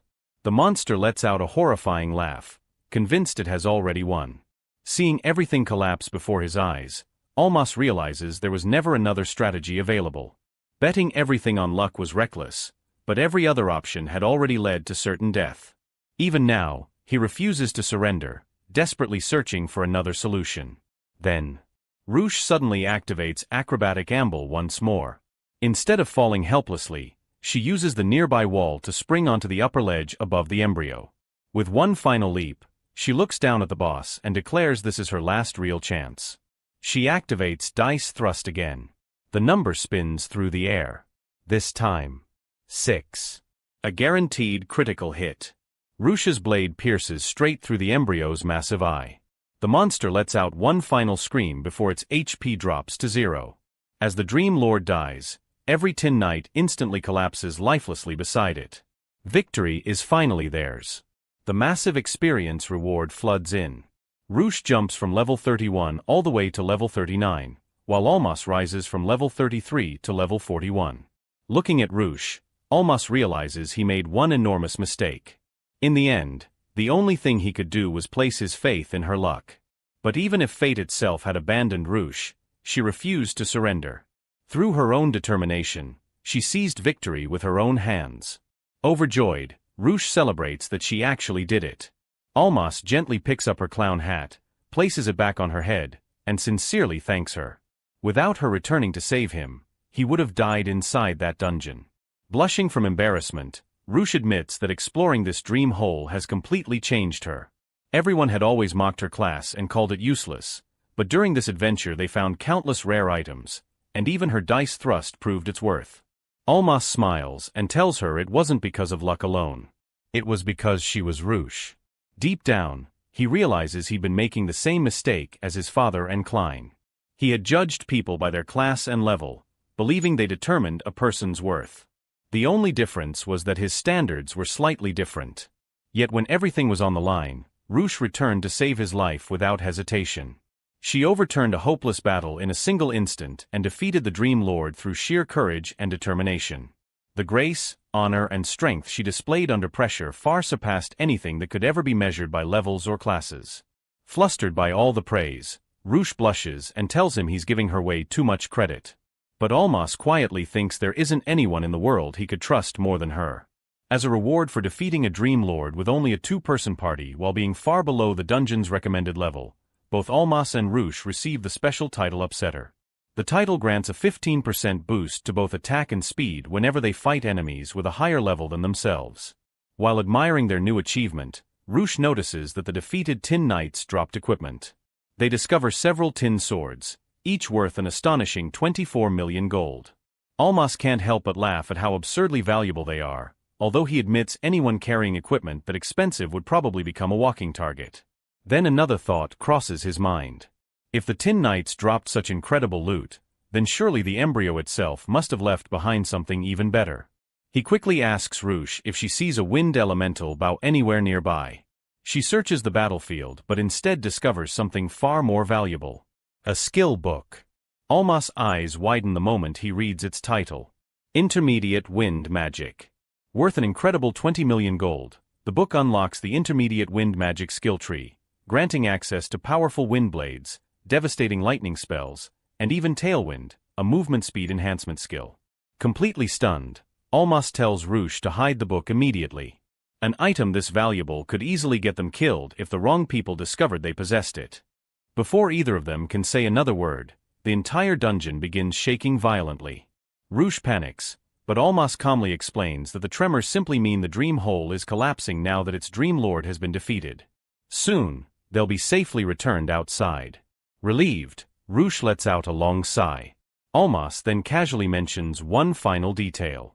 Between the skill book, 2 dazzling Rana decorative blades, 2 tin swords, the bear shields, multiple magic stones, and every other valuable drop they collected throughout the expedition, they've earned a grand total of 63,840,000 gold. The moment Roosh hears the final amount, her legs immediately give out beneath her once again. Elymas quickly rushes over in concern, asking if she's all right. Barely conscious from the overwhelming shock, Roosh weakly mutters that he really shouldn't have told her the total. While wandering, Klein grumbled that their luck had completely disappeared ever since Roosh left the party. He complained that they had defeated 4 Matango monsters in a row without receiving a single drop, something that should have been almost impossible. Reese hesitantly wondered if Roosh's Lady Luck skill had actually been carrying them all along. Klein immediately dismissed the idea, insisting they had simply been unlucky that day. Then he bitterly reminded her how Roosh had tried to ask for a share of the blood-soaked sword's profits. Reese cautiously suggested asking Roosh to return, but Klein's pride refused to allow it. He declared there was no way he would ever bow his head after insulting her so badly. He would rather die than apologize and invite her back. Meanwhile, at the Adventurers Guild, rumors spread like wildfire. Adventurers couldn't believe that a newly promoted E-rank adventurer and an F-rank adventurer had supposedly conquered Angel's Playbox, a dungeon with a recommended level of 50. Standing before the receptionist, Elymas calmly explained that they hadn't entered intending to defeat the dungeon at all. They had simply been caught in a wandering when the Dream Lord attacked. If necessary, the two rescued adventurers could verify every word of his story. The receptionist nodded and explained that the guild would investigate before awarding the city's conquest bounty. The narration explained that towns often posted enormous rewards for clearing dangerous dream holes. The longer a dream hole remained active, the more powerful its monsters became, increasing the likelihood of monster disasters around nearby settlements. Many scholars had proposed theories explaining why some dream holes were far stronger than others, ranging from mana flowing beneath the land to mysterious influences from sleeping gods, but none had ever been proven. Because of these dangers, powerful adventurers usually based themselves near cities plagued by dangerous dream holes, protecting the surrounding region while earning enormous rewards. Unfortunately for the city of Rondolm, nobody had ever managed to conquer Angel's Playbox. Fearing the dungeon would continue growing stronger, the city's ruler had placed an enormous bounty on its destruction. Hearing this, Elymas smiled in surprise. He hadn't even realized there was a reward for clearing the dungeon. When he asked how much they would receive, the receptionist answered with a single number: 10 million gold. Even Klein nearly fell over after hearing that amount. Elymas accepted the reward with a smile, while Roosh admitted something funny had happened to them. After obtaining loot worth tens of millions of gold inside the dungeon, hearing about a 10 million gold reward somehow didn't feel nearly as shocking anymore. Klein, however, finally connected the dots. Lady Luck. The moment Elymas discovered Roosh possessed that skill tree, he had immediately recruited her, and now the two of them had become unbelievably rich. Watching them casually treat 10 million gold as if it were ordinary made Klein realize they must have earned an absurd fortune inside the dungeon. The receptionist then announced another surprise. Both Elymas and Roosh were being promoted to D-rank adventurers for defeating Angel's Playbox. Roosh had even skipped E-rank entirely. Klein stood frozen. She had already become an adventurer completely beyond his reach. Unable to hold back any longer, he rushed toward Roosh, bowed his head deeply, and begged her to return. He apologized repeatedly, promising to split the blood-soaked sword reward equally if only she would rejoin the party. Both Roosh and Elymas stared at him in complete silence. Ignoring Klein's desperate pleas, Elymas quietly told Roosh they still had plenty of time before the guild finished its investigation, suggesting they leave. Klein continued shouting after them, desperately begging for another chance, while Reese simply watched in disgust. Later, the two sat together inside a luxurious restaurant to celebrate. Elymas reflected that their promotion to D-rank came with an unexpected benefit. They could now carry up to 45 skill points at once, bringing him one step closer to finally obtaining the legendary Fong of Smoldering Insanity skill tree. With that dream finally within reach, it was already time to begin planning their next source of income. Lost in thought, he accidentally ignored Roosh. She pouted before reminding him they were supposed to be celebrating. She happily flipped through the menu, recalling how she had always dreamed of visiting this famous restaurant with her party after becoming a successful adventurer. Back then, she had imagined celebrating alongside Klein and Reese. Then her eyes landed on the royal crab pie with black mushroom sauce. It cost 8,000 gold. Her expression instantly changed. Laughing awkwardly, she suggested they pretend they had never seen it and look for meals costing 4,000 gold or less instead. Without hesitation, Elymas called the waiter over. He ordered the royal crab pie anyway. Watching Roosh's stunned reaction, Elymas realized something. Despite everything they had accomplished, she still hadn't accepted just how wealthy they had become. Once their food arrived, Elymas brought up a more important matter: the rewards. He first asked whether Roosh intended to keep the intermediate wind magic skill book. It would be an incredible upgrade for her. To his surprise, she immediately refused. She asked why he wasn't using it himself. Elymas explained that he already had his sights set on an even stronger skill tree, making the book unnecessary for him. Ruche smiled softly before shaking her head. If using that skill book meant changing her future path, then she didn't want it. More importantly, she didn't want to become strong only to end up leaving Elymas' party so soon. She wanted to continue growing alongside him. Hearing that, Elymas decided they would simply sell the skill book instead.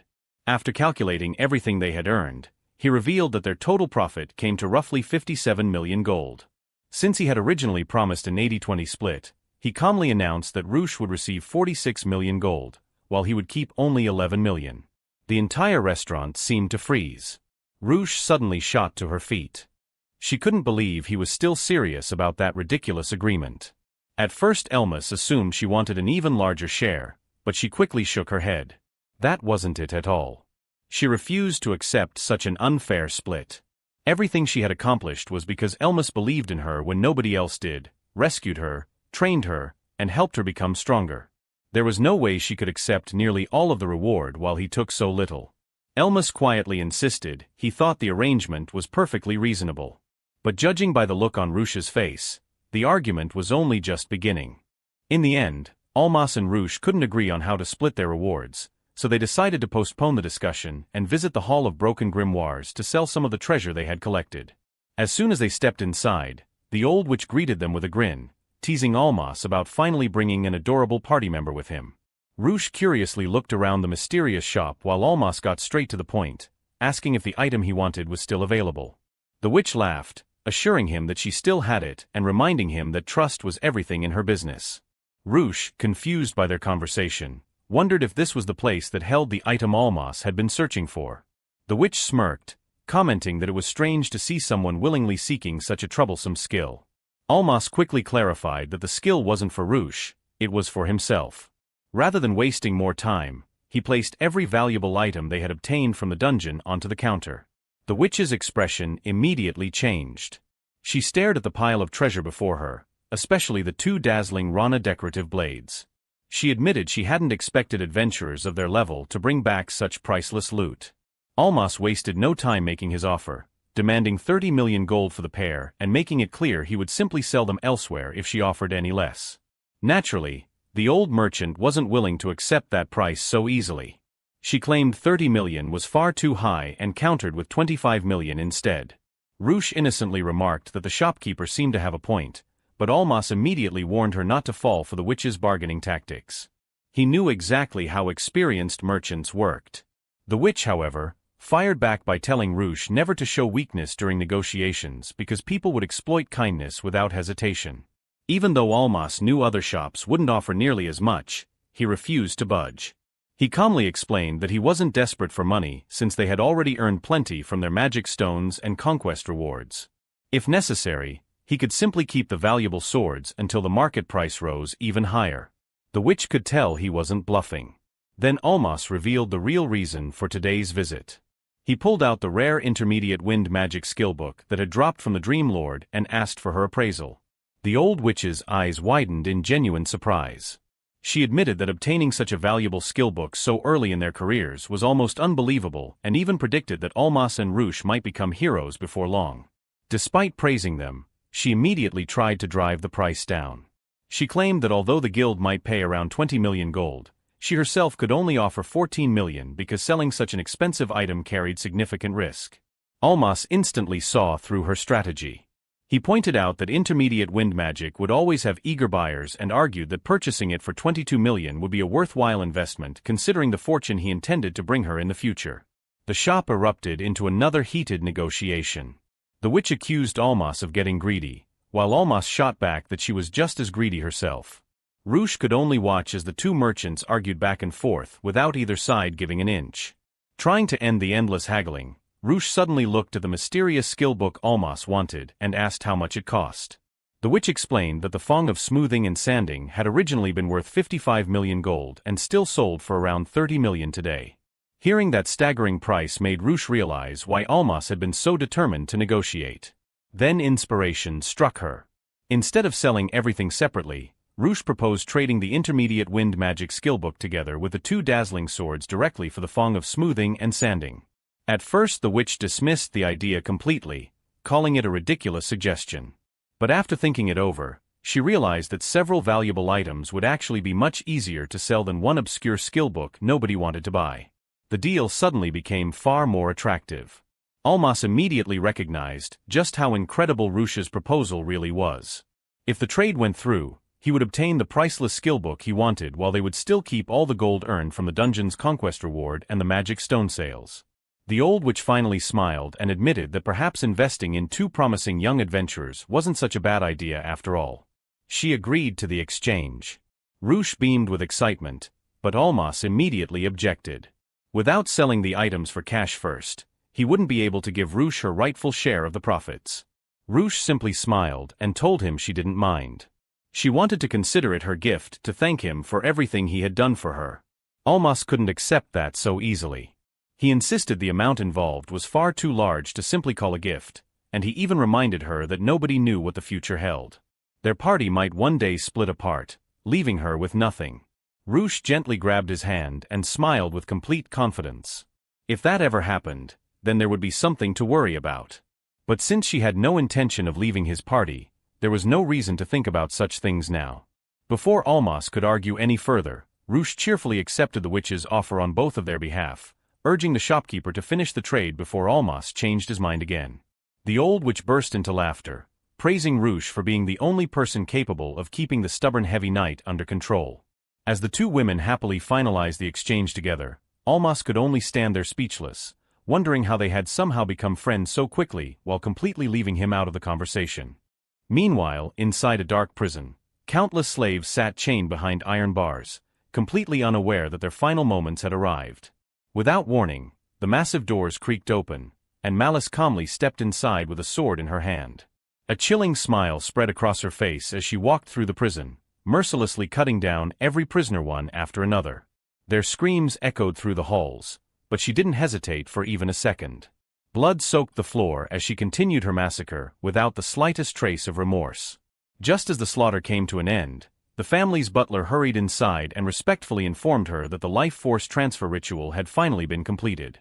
Hearing those words, Malice looked at the sea of corpses with satisfaction. She believed that by bathing her soul in blood, she would continue growing stronger. Thinking of Elymas, she quietly smiled to herself. Exiled or not, she had always known from childhood that he wasn't the type of person who would simply break under pressure. That was exactly why she intended to corner him little by little until he had nowhere left to run. Wearing an unsettling smile, she softly whispered that her precious little Elymas would soon have nowhere to escape. Elsewhere, inside the Adventurers Guild, rumors about Elymas' recent accomplishments had finally reached his family's ears. Count Asia's, Elymas' father, listened with a cold expression as one of his attendants explained that an adventurer resembling Elymas had been achieving extraordinary feats throughout the city. Without a moment's hesitation, the Count assumed his disgraced son had been abusing the prestigious Avegon family name to gain influence within the guild. The family butler, however, respectfully disagreed. Having watched Elymas grow up, he insisted that the young man had always been wise and honest. He simply couldn't believe Elymas would ever misuse the family's reputation. The Count reluctantly agreed to have the matter investigated, but he made his intentions perfectly clear. If Elymas truly had been using the Avegon name, he would personally see to it that his son was expelled from the Adventurers Guild and permanently banned from registering again. Should such disrespect happen another time, he even declared that Elymas' life would no longer be spared. At that very moment, someone knocked on the office door. It was Malice. The Count warmly welcomed her, even telling her to stop acting so formal. Since she was now considered the future head of the household, she no longer needed to call him master and could address him as father instead. Malice revealed that she had overheard the entire conversation. However, unlike the Count, she believed his punishment toward Elymas had been far too lenient. In her eyes, exile alone wasn't enough. Now that Elymas had lost his livelihood, desperation might eventually drive him into becoming a bandit or criminal, staining the Avegon family's reputation forever. The Count nodded in agreement and asked what she proposed. With a calm smile, Malice suggested that the two of them personally visit the city and observe Elymas with their own eyes. Only then could they decide what punishment he truly deserved. Meanwhile, completely unaware that danger was approaching, Elymas and Rush walked peacefully through the streets of Rondom. Elymas couldn't stop smiling as he looked at the Fong of Smoldering Insanity skillbook he had finally obtained. Roosh reminded him that she had already agreed to trade for it, so there was no reason to feel guilty anymore. Elymas still couldn't shake the feeling that she had sacrificed too much for him, but Roosh simply laughed and reminded him that he had also bought her iron piercer without hesitation. Elymas explained that purchasing the dagger had been an investment because he knew it would help defeat the Golden Rana and eventually pay for itself. Curious, Roosh asked whether this terrifying new skill tree would really be worth such an enormous investment. Without the slightest hesitation, Elymas declared that it absolutely would. According to his knowledge from the game, the Fong of Smoldering Insanity was one of the strongest skill trees in existence. It granted terrifying abilities to those willing to throw away their own lives in battle. Combined with the Heavy Knight class, it could push a person's strength to completely absurd heights. Unable to contain his excitement any longer, Elymas immediately absorbed the skill book. The ancient magic dissolved into countless streams of light before flowing directly into his body. Moments later, a brand new skill tree appeared within his status window. He had finally obtained the Fong of Smoldering Insanity.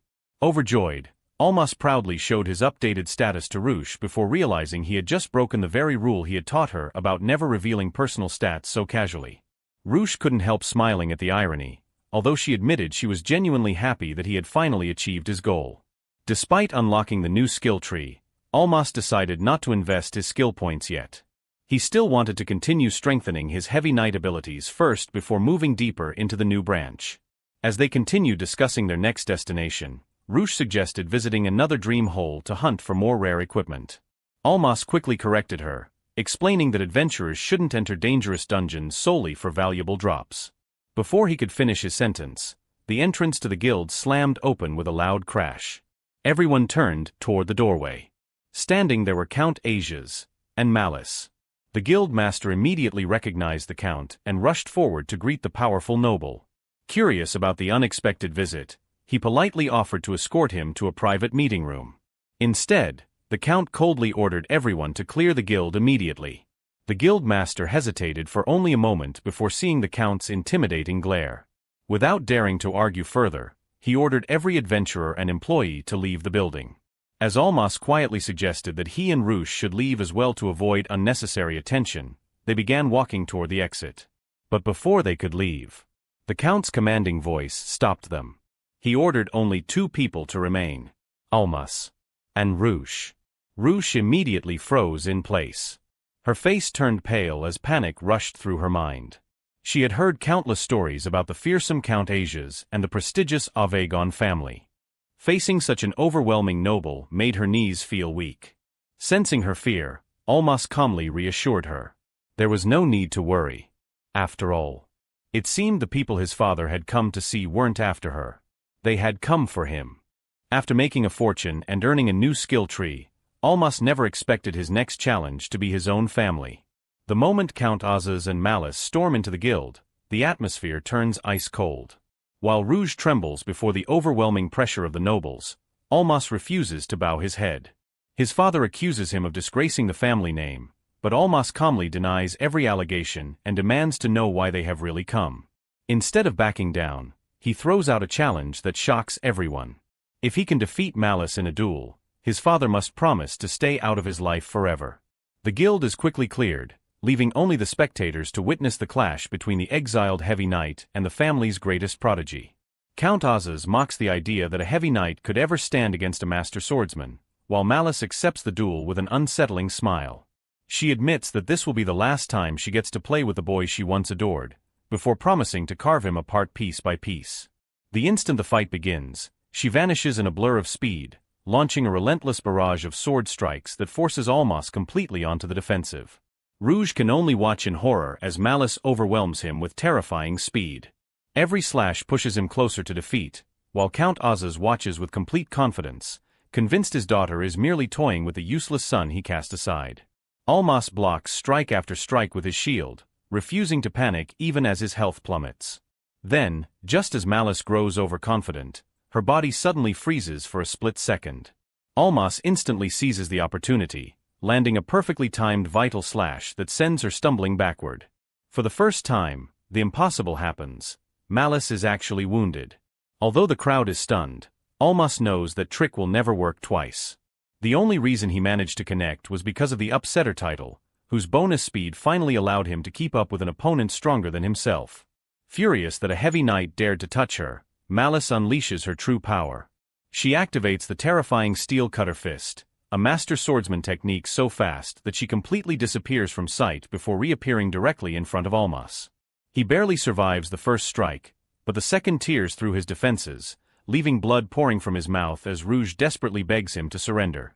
Kneeling on the ground with his health nearly depleted, Elymas calmly reveals that everything has gone exactly according to plan. Every hit Malice landed served a purpose. He wanted to measure the strength of her signature technique, identify the weakness hidden within her style, and most importantly, allow his health to fall below the threshold required for his ultimate strategy. While everyone assumes he has reached his limit, Elymas silently pours his newly earned skill points into the Fong of Smoldering Insanity skill tree, unlocking one of the most terrifying abilities in the entire game. Without hesitation, Elymas activates Life Shield, sacrificing the last portion of his own health until only 18% remains. Even Count Azaz believes this proves his son has completely lost his mind. But the moment his HP falls low enough, the battlefield erupts with overwhelming energy as the legendary Dragon Rage Death Cage awakens. A massive dragon-shaped aura materializes behind Elymas, its presence alone sending chills down Malice's spine. Tightening his grip on his weapon, Elymas stares directly at her and declares that he is about to reveal the true power of the Heavy Knight class. Elymas activates the terrifying Dragon Rage Death Cage, and the overwhelming aura immediately catches Malice's attention. Pointing her sword straight at him, she scoffs, convinced that no skill could ever rival the strength of a master swordsman. But before she can finish mocking him, Elymas explodes forward with unbelievable speed. Their blades collide in a violent clash, and Malice is left stunned as she struggles to block the attack. She can't believe what she's feeling. Somehow, Elymas' speed and raw strength have risen to match her own. Elymas explains that the combination of Dragon Rage Death Cage and the Upsetter title has boosted both his attack and speed by an incredible 115%, completely erasing the overwhelming stat gap that had separated them moments ago. The duel instantly transforms into a breathtaking exchange of sword strikes as steel crashes against steel over and over again. Instead of panicking, Malice bursts into laughter, delighted that the younger brother she once admired has finally become interesting enough to entertain her. She begins talking about an old fable where humanity is inevitably crushed by forces beyond their understanding, confessing that she loves stories where desperate struggles always end in tragedy. To her, Elymas was once someone worthy of admiration, making it all the more satisfying to personally witness his downfall. But Elymas calmly rejects her twisted fantasy, declaring that this battle will not end the way she imagines. Malice launches another relentless assault, claiming that his beloved parry technique will always remain inferior to her swordsmanship. This time, however, Elymas surprises her by activating Flowing Waters, perfectly shifting his body the instant her blade should have landed. For the first time in the duel, Malice finds herself being forced onto the defensive. She can't believe she's the one being cornered, especially after dominating the fight only moments ago. Elymas points out the obvious truth. Since she failed to completely overwhelm him while she still possessed the advantage in raw stats, the battle has now shifted entirely in his favor. Desperate to reclaim control, Malice unleashes Cold Steel Cutter once again, her signature technique capable of cutting through nearly any defense. Yet Elymas calmly blocks every slash with flawless precision. Strike after strike crashes harmlessly against his shield, frustrating her even further. Then Elymas exposes the fatal flaw hidden within her greatest technique. Cold Steel Cutter dramatically boosts her physical abilities, but only for a brief instant. A true master should finish the battle within the first few strikes before its weakness can be exploited. By dragging the duel out, she has unknowingly handed him the perfect opportunity to counter. Realizing her advantage has disappeared, Malice throws away all composure. Her sword is knocked flying after another perfectly timed parry, landing directly in front of Count Azaz himself. Furious and humiliated, she abandons technique entirely and lunges forward with a desperate punch. But Elymas had already predicted exactly how she would react. Her reckless attack crashes into his shield, allowing him to immediately unleash Shield Bash. The impact sends Malice flying across the arena before she crashes heavily onto the ground, completely unconscious. For a few seconds, absolute silence fills the battlefield. Then Rouge finally rushes forward, throwing her arms around Elymas in relief. She confesses that she had believed in him until the very end, but Malice's bloodthirsty attacks terrified her the entire time. Smiling softly, Elymas reassures her that this victory only became possible because she believed in him when no one else did. Rouge blushes at the compliment before nervously asking whether Malice is dead. Elymas calmly explains that she merely lost consciousness. Count Azaz walks over to his defeated daughter in complete disbelief. A heavy knight had just defeated a master swordsman before his own eyes. With no room left to deny reality, Elymas reminds his father of the promise he made before the duel. True to his word, Count Azaz acknowledges that there was never any evidence linking Elymas to the accusations against him and agrees to honor their deal. Lifting Malice's unconscious body into his arms, he silently turns to leave. Watching his father's back disappear, Elymas recalls the lessons he was taught as a child. Nobles should never grovel before commoners, never display unnecessary anger, and always preserve their dignity to protect both their land and their people. Despite everything that happened between them, Elymas realizes those words still remain deeply engraved in his heart. Quietly, he thanks his father for raising him, even if the man himself never hears the gratitude. Before Count Azaz can leave the guild, Rouge suddenly calls out to him. She boldly insists that he should apologize to Elymas after falsely accusing him and treating him so cruelly. Elymas tries to stop her, understanding that his father could never openly lower himself due to his position. After a long pause, Count Azaz finally opens the door and speaks just one sentence. He tells Rouge to take good care of Elymas before walking away without another word. Both Elymas and Rouge stand frozen in shock. It isn't an apology, but for Count Azaz, those few words are the closest thing to one. The following day, after recovering at an inn, Elymas and Rouge leave their hometown behind. Riding together in a carriage, Rouge asks if he's truly satisfied with how things ended. Elymas admits his father probably did the best he could while preserving his dignity as a noble. Then he jokingly points out that telling Rouge to take care of him might actually mean his father accepted her as well. Rouge instantly blushes, unable to hide her happiness. Their journey eventually brings them to the legendary city of adventurers, Laconia. Standing before its enormous gates, Rouge is left speechless by its sheer size. Elymas explains that the dream holes surrounding Laconia are far more dangerous than those near ordinary cities, making it the ultimate destination for talented mid-level adventurers seeking fame and fortune. Having finally cleared the beginner stages of their adventure, Elymas decides their next goal is to make another massive leap in strength. Before setting out again, Rouge asks Elymas to help her distribute her newly earned skill points. She confidently declares that she wants to become the strongest version of herself, no matter what path it takes. After carefully considering her options, Elymas recommends building her into a critical inflictor by investing heavily into her Lady Luck skill.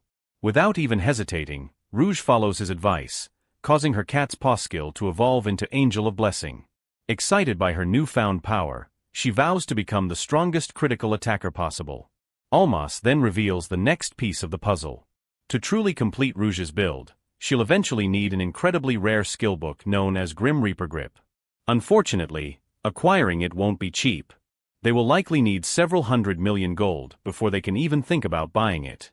The moment Rouge hears that unbelievable number, her entire body freezes. Her legs begin trembling as she quietly suggests that maybe becoming a different type of adventurer wouldn't be such a bad idea after all. After arriving in the city of Akroina to gather information, Elymas and Rouge make their way deep into the nearby forest, where the famous Dream Hall awaits. Since they plan to take full advantage of Rouge's Lady Luck skill to gather powerful equipment, Elymas believes there is no better hunting ground than this dungeon. Confident in their preparation, the two step inside, ready to search for valuable black steel gear.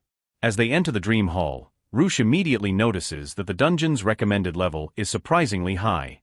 Elymas reassures her that the recommendation mainly applies to the Dream Lord, the dungeon's boss, rather than the ordinary monsters roaming the halls. Their real targets are creatures known as Smileys. Although these monsters are only around level 45, they are famous for dropping black steel equipment, a type of gear considered the standard for strong mid-level adventurers. Not only does black steel equipment provide excellent stats, but it also sells for an enormous amount of money, making it one of the most desirable drops in the dungeon.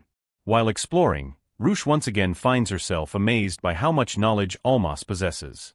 Whether it's classes, dungeons, or monsters, he seems to know almost everything. Elymas explains that this knowledge wasn't something he chose to learn. It had been drilled into him throughout his childhood as part of his education as a noble.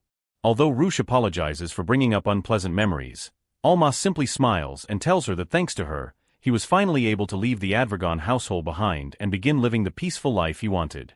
Inside, however, he knows the real reason for his knowledge comes from memories of his previous life, something he could never reveal to anyone. As they continue walking, Rush suggests that with so much knowledge, Elymas could easily become a guild consultant specializing in skills. The thought suddenly terrifies her because if he accepted such a position, he might no longer need her as his partner. Panicking, she grabs his hand and asks him to keep adventuring with her just a little longer, promising that she'll work even harder from now on.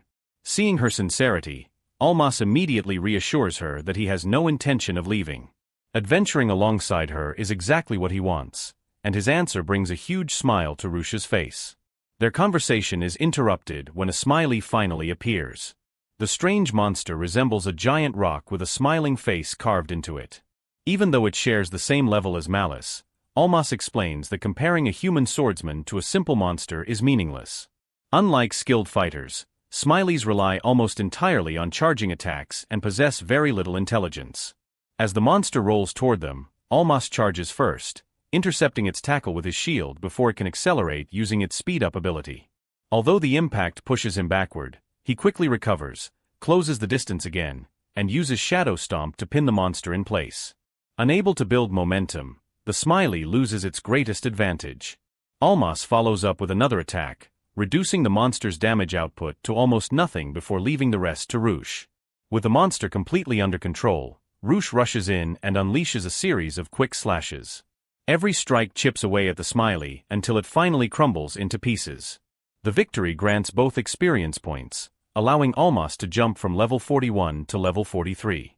Pleased with how smoothly the battle went, he praises Rush's performance and even suggests they might be capable of challenging the Dream Lord someday. Their first reward exceeds expectations. Alongside an earth magic stone, the monster drops a black steel knife worth 4.3 million gold. Even Elymas is surprised by how quickly Rush's Lady Luck skill has produced such a valuable item. For Rush, however, the enormous price tag is almost more frightening than exciting, and she insists they handle the weapon with extreme care. Since she now has a proper weapon, the pair decides to continue hunting Smileys while carefully managing their health and supplies. Although Rush worries that the previous battle wasn't as easy for Elymas as he made it look, he laughs it off. Compared to everything they experienced against the Embryo and Malice, fighting Smileys feels almost like repetitive factory work. More importantly, he wants to earn as much money as possible because, in his eyes, gold is the key to becoming stronger. Rush jokingly wonders if he's beginning to care more about money than strength itself, leaving Elymas momentarily speechless before he quickly changes the subject. Before they can continue, several more Smileys suddenly appear at once. A Smiley horde is an extremely rare encounter, and while Rush immediately suggests retreating, Elymas calmly refuses. Since these monsters rely on speed up to strengthen their charges, allowing them to build momentum would only make things more dangerous. Fighting them head-on is actually the safer strategy. Besides, he welcomes the opportunity to gain more experience and valuable equipment. As he studies the group, Elymas notices something unusual. Among the smiling monsters is a single creature wearing a sad expression. He immediately recognizes it as the incredibly rare Frowny. Realizing that such an uncommon monster only appeared because of Rush's Lady Luck skill, he thanks her, although she mistakenly believes she's somehow responsible for creating the dangerous horde. Without wasting another second, Elymas orders Rush to focus exclusively on the Frowny while he keeps the Smileys occupied. He dives straight into the group, skillfully blocking and redirecting every charging attack with his shield. At one point, he launches a Smiley into the air with Shield Bash, perfectly setting up Rush, who leaps in and lands a devastating critical hit with Die Thrust, instantly eliminating the Frowny. The moment their leader falls, the remaining Smileys lose all coordination. Instead of attacking intelligently, they simply roll around like mindless pinballs. Taking advantage of the chaos, Elymas effortlessly manipulates their attacks, causing them to collide with each other while Rush cuts them down one after another. When the final surviving Smiley tries to flee, Elymas traps it with Shadow Storm before Rush finishes it off, bringing the battle to a decisive end. Their incredible victory rewards them with another massive haul of treasure. Alongside a valuable black steel ingot, they obtain both a black steel hammer and a black steel sword, completing nearly every weapon they had hoped to collect. Rush excitedly celebrates how successful their expedition has become, but Elymas' attention is immediately drawn to one final drop unlike anything they've seen before. The mysterious object resembles a magic stone, yet Elymas instantly recognizes that it is something far rarer, a rune. He explains that runes can be embedded into weapons by skilled blacksmiths, permanently enhancing their abilities. Since most weapons can only hold a single rune, these items are extraordinarily valuable. The one they found increases a weapon's attack power by 30% and alone is worth an astonishing 20 million gold. Even Elymas can hardly believe their luck. Finding a rune at their current level is almost unheard of, while Rush becomes so nervous about its value that she immediately wants to lock it safely inside their magic bag before either of them accidentally loses it. After totaling everything they've earned so far, the pair realizes they've already collected equipment and treasure worth an incredible 41.5 million gold. Surprisingly, Rush is almost more shocked by how calmly she's taking such an absurd amount of money. Even so, Elymas isn't satisfied yet. They still need a few more smileys to reach the goal he originally set for this expedition. Although they now possess enough black steel equipment for their current level, he knows they'll need even more money in the future if they ever come across the legendary Grim Reaper Grip skillbook. Just as they prepare to continue their hunt, the peaceful atmosphere suddenly shatters. A deafening boom echoes through the dream hall. Both Elymas and Rush stop in their tracks as the sound grows louder with every passing second, signaling that something enormous is approaching them from deeper within the dungeon. Just as Elymas and Rush prepare to continue hunting, a series of deafening booms echoes throughout the dream hole. The ground trembles with every step, leaving Rush wondering if some kind of giant smiley is approaching. Elymas immediately dismisses that idea, knowing no such monster exists. He quickly begins analyzing the situation in his mind. Since the town hasn't issued a bounty for the Dream Lord yet, there shouldn't be any adventurers inside who accidentally provoked a wandering boss. Besides, the Dream Lord itself doesn't make thunderous footsteps like these. Then it finally clicks. The sound can only belong to one monster, the legendary Mithril Golem. Massive rocky footsteps continue drawing closer, confirming Elymas' suspicion. He explains that the Mithril Golem is the Dream Hole's ultra-rare monster, something far rarer than even a Frowny. Defeating it comes with an incredible reward because it can drop mithril, one of the most valuable crafting materials in existence. Weapons forged from mithril completely surpass anything made from black steel, making them the dream equipment of countless adventurers.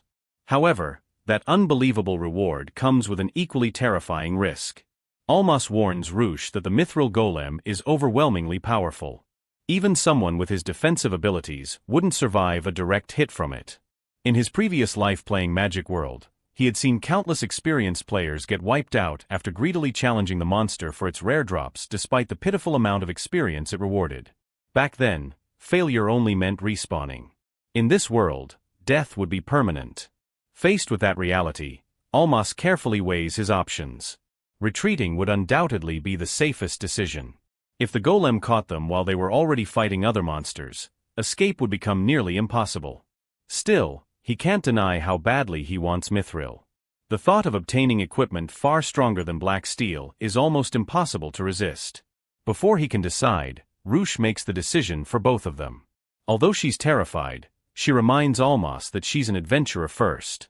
If he's honestly considering fighting it, then she believes they have a real chance to win. Besides, she's convinced her Lady Luck skill is probably the reason the Mithril Golem appeared in the first place. Hearing her confidence reignites Elymas' own determination. Since neither of them wants to back down, they commit themselves to bringing the legendary monster down. Instead of rushing in recklessly, Elymas immediately begins searching for favorable terrain. Rush wonders why they're spending time choosing a battlefield, but Elymas explains that terrain can completely change the outcome of a fight. Remembering previous boss battles, he carefully evaluates the width of the cave, the height of the ceiling, and the stability of the ground before finally finding the perfect location. Fighting inside a narrow passage will severely restrict the golem's movements while giving them much more control over the battle. Once everything is ready, Elymas reviews the monster's abilities. The Mithril Golem is level 55 with monstrous attack and defense stats. To make matters even worse, it possesses auto-recovery, allowing it to regenerate health over time. Slowly wearing it down isn't an option. Their only realistic strategy is for Rush to repeatedly land critical hits with die thrust. Even knowing how difficult that will be, they prepare themselves as the gigantic monster finally arrives. The enormous golem squeezes into the cave, roaring as it steps toward them. Without hesitation, Elymas charges first, declaring that they'll rip the mithril straight out of its body. The battle begins instantly as the golem throws a devastating punch. Elymas meets it head-on, blocking the attack with both his shield and a perfectly timed parry.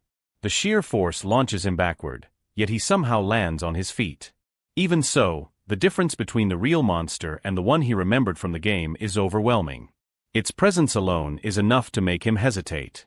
Normally, he would repeatedly weaken an opponent using disarm, but against something this powerful, he realizes that strategy simply isn't realistic. Fortunately, his true objective isn't dealing damage. While the golem focuses entirely on him, Ruche slips behind the monster and prepares her strongest attack. Just before she can strike, however, the golem unexpectedly swings one massive arm backward. She narrowly avoids the blow, escaping by only a fraction of a second. Realizing brute force won't work, Elymas takes advantage of the cramped cave. Although the mithril golem possesses incredible power, the narrow passage prevents it from using its full range of movement. Carefully redirecting another punch with a parry, he forces the monster to smash directly into the cave wall before charging forward with Shield Bash. Shield Bash compares the combined attack and defense values of both combatants. Statistically, Elymas has no chance of overpowering the golem, but the skill still creates enough impact to knock himself backward and briefly throw the monster off balance. That tiny opening is all Ruche needs. She rushes in from behind and drives her blade deep into the monster with a perfectly executed critical die thrust. The massive hit immediately cuts the golem's health in half. The enraged monster roars and reaches for Ruche, but she skillfully dodges while Elymas praises her excellent timing. They only need one more critical hit to finish the battle. Before the golem can recover, Elymas traps it with Shadow Storm, pinning it in place. Even though the monster struggles against the binding skill, Elymas reinforces the technique by driving his sword into the ground, desperately trying to hold it still. Unfortunately, maintaining the restraint forces him to remain directly in front of the furious monster, making himself its primary target once again. The golem breaks free and immediately attacks. Elymas narrowly avoids another devastating strike before trapping it with Shadow Storm for a second time. This time, the monster loses its footing and crashes onto the ground.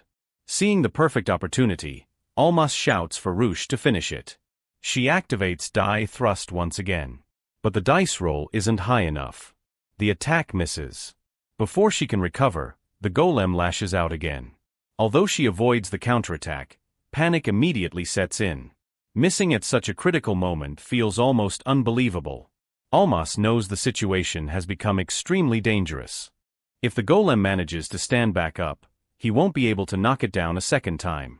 Worse still, once auto-recovery activates, even another critical hit may no longer be enough to defeat it. Their chance of victory is rapidly slipping away. Refusing to surrender, Elymas forces his exhausted body to keep fighting. He activates Life Shield, sacrificing his own health to continue protecting Ruche. Throwing himself directly into danger, he repeatedly uses Shadow Storm and Shield Bash until the golem finally stumbles backward once more. He desperately tells Ruche to attack again. She activates Die Thrust. Another poor roll. Another miss. Unable to believe her terrible luck, Ruche nearly loses confidence, but Elymas immediately shouts for her to stay focused and keep trying. Even as his body reaches its limit, he continues parrying every attack he possibly can. Eventually, the inevitable happens. His arms can no longer withstand the impact. The golem's massive fist crashes into his shield, launching him violently into the cave wall. As he collapses, Elymas realizes he has nothing left. Watching the monster raise its fist for the finishing blow, he quietly accepts that this might truly be the end. At that exact moment, Ruche appears behind the mithril golem. Activating Die Thrust one final time, she finally lands the critical hit they had been desperately waiting for. Her blade pierces straight through the monster, bringing the legendary mithril golem crashing to the ground. Victory finally belongs to them. The battle rewards both adventurers with a massive amount of experience.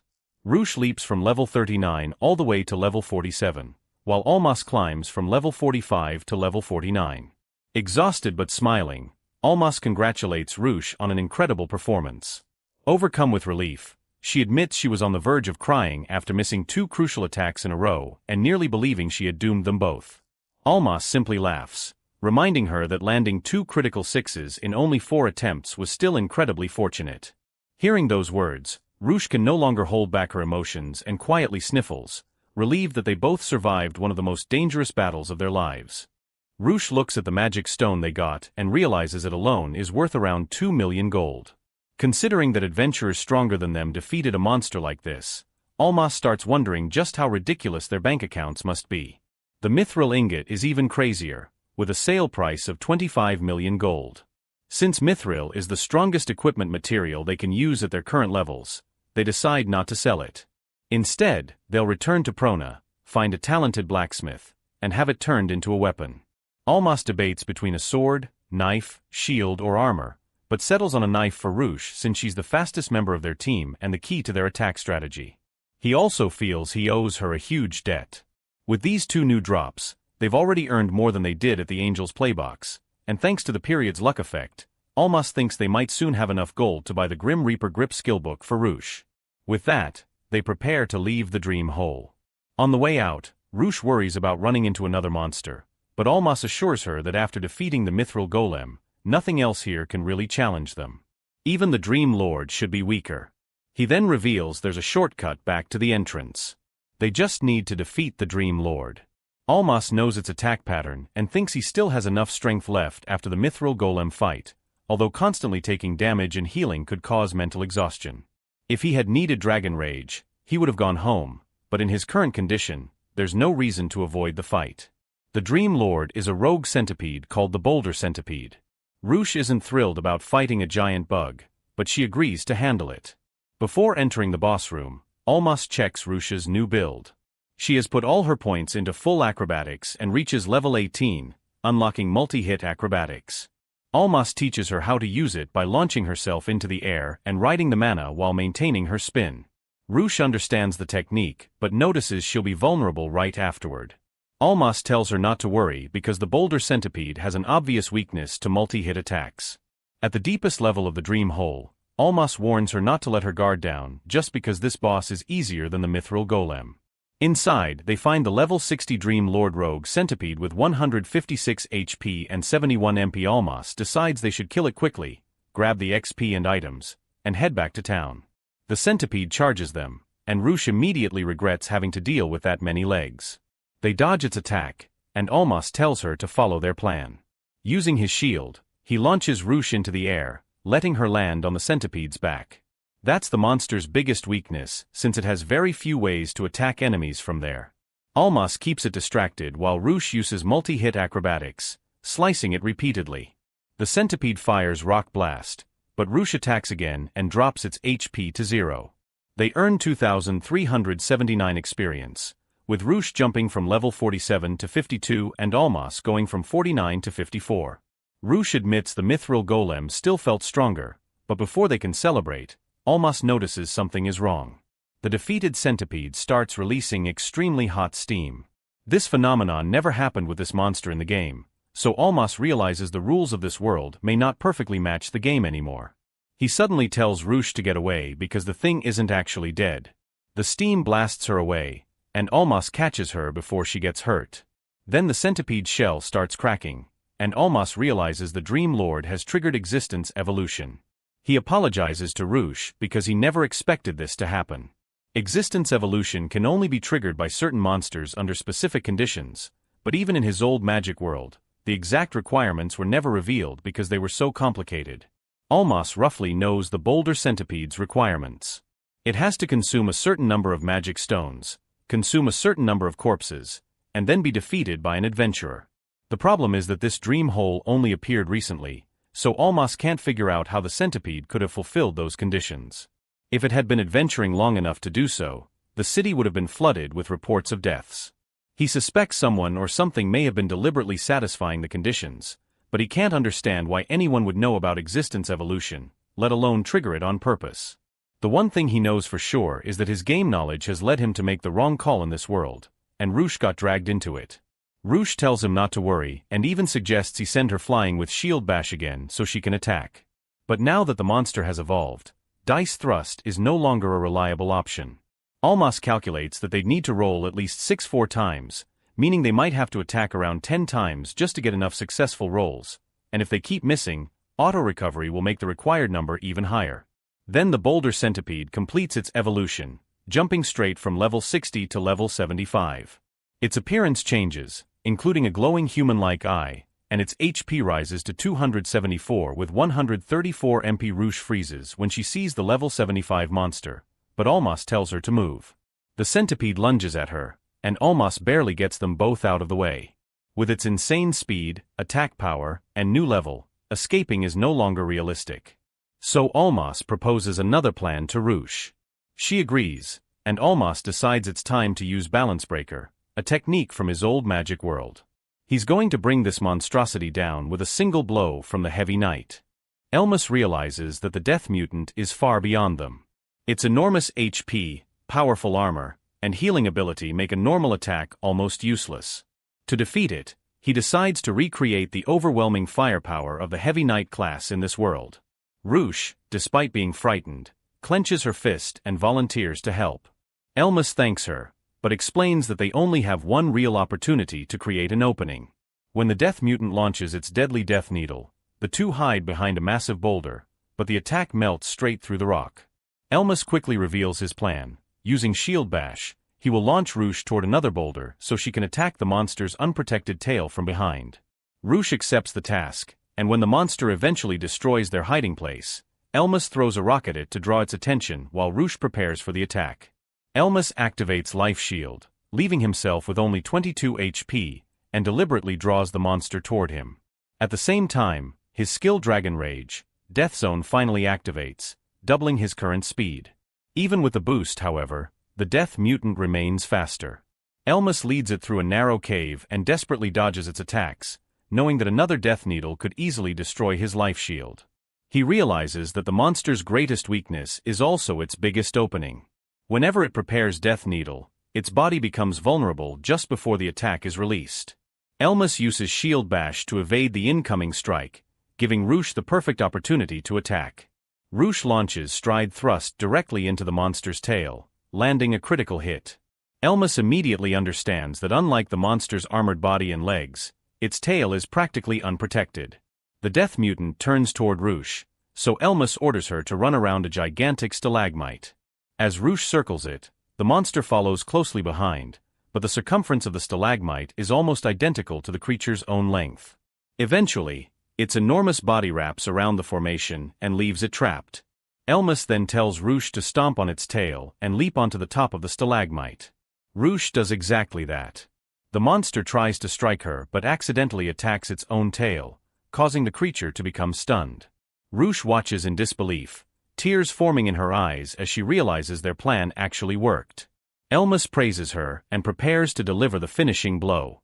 He invests his points into Fong of Smoldering Insanity, unlocking the powerful skill No Defense Spared. The skill can only be activated when his HP is below 50%, reducing his defense to 0 and converting the lost defense into attack power while consuming MP. Although incredibly dangerous, the Heavy Knight class is uniquely suited for it because its defense stat is far higher than its attack stat. Combined with his other abilities, equipment, and the effects of his title, Elymas's attack power skyrockets to an astonishing 277. With the death mutant stunned, he activates No Defense Spared and charges forward. He knows he can maintain the skill for only a few seconds, but Ruche's efforts have given him exactly the opening he needs. Just as the stun begins to wear off, the monster fires another death needle. Ruche desperately warns Elymas, but he barely manages to dodge the attack. With his sword already drawn back, Elymas unleashes his final strike. The death mutant is sliced cleanly in two. The massive creature crashes into the water as Elymas releases No Defense Spared. Their victory rewards them with an enormous amount of experience, causing Elymas's level to jump from 54 to 62. Ruche is ecstatic, calling the attack incredible, while Elymas admits that he never should have gambled his life so recklessly. He also acknowledges that without Ruche's help, Life Shield, and the monster's stunned state, he would have died. Their victory earns both of them the title Nightmare Neutralizer, which is awarded for defeating a Dream Lord above level 70 that has undergone existence evolution. The title grants a 7% attack boost against future Dream Lords, giving them a valuable advantage against powerful bosses. After celebrating, Elymas remembers that they still need to collect the monster's magic stone. However, Rush discovers something even more valuable. The death mutant dropped a dagger. The weapon is recommended for level 70 players, has 28 attack, is worth roughly 28 million gold, and carries highly toxic centipede poison with a chance to poison enemies. Elymas immediately realizes how useful the dagger could be in Rush's hands.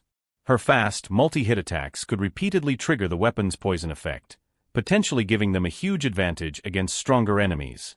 Rush, however, becomes nervous about keeping such an expensive item and worries that taking something worth 28 million gold might somehow bring divine punishment upon them. When they return to the city, Rush's suspicious behavior immediately attracts attention. Elymas tells her to act normally, but she argues that they have already made an absurd amount of money from their recent adventures. Eventually, they arrive at the Laconia Adventurers Guild, where Elymas exchanges the magic stone for gold and requests to speak with a high-ranking adventurer, preferably the guild master. Elymas isn't there merely to collect his money and leave. The discovery of a dream lord undergoing existence evolution deeply concerns him. Such evolution should only happen after a dream lord has claimed a huge number of victims, yet the guild appears to know nothing about it, or worse, maybe deliberately keeping quiet. Elymas decides that he must warn them about the danger. Unfortunately, the receptionist immediately looks down on Elymas and Rush because they are only D-rank adventurers. She complains about being busy and dismisses their request, while Rush becomes irritated by her attitude. Elymas remains calm and politely explains that they aren't trying to cause trouble. He simply needs enough time to explain the seriousness of the situation, because he fears their warning could otherwise be brushed aside. The receptionist still refuses, explaining that the guildmaster is far too busy to meet with two low-ranking adventurers. Elymas finally realizes that words alone aren't going to get their attention, so he places a large collection of valuable items on the counter and asks the guild to exchange them for gold. The receptionist immediately freezes when she sees what they've brought. The items are worth nearly 10 million gold. Her attitude changes instantly. She rushes off to report the situation, announcing that someone has arrived with almost 10 million gold worth of magic stones and wants the payment processed immediately. When another staff member asks what rank these adventurers are, the answer comes back: D rank. The staff member is stunned. Elymas quietly realizes that they're probably going to get that meeting after all. Elymas and Rush finally meet Guildmaster Halen Holdroth, who quickly realizes that the two D-rank adventurers are far stronger than their rank suggests. She is especially surprised to learn that they defeated the existence-evolved Dream Lord in the Centipede's gallery. When Elymas explains what happened, Halen is genuinely shocked.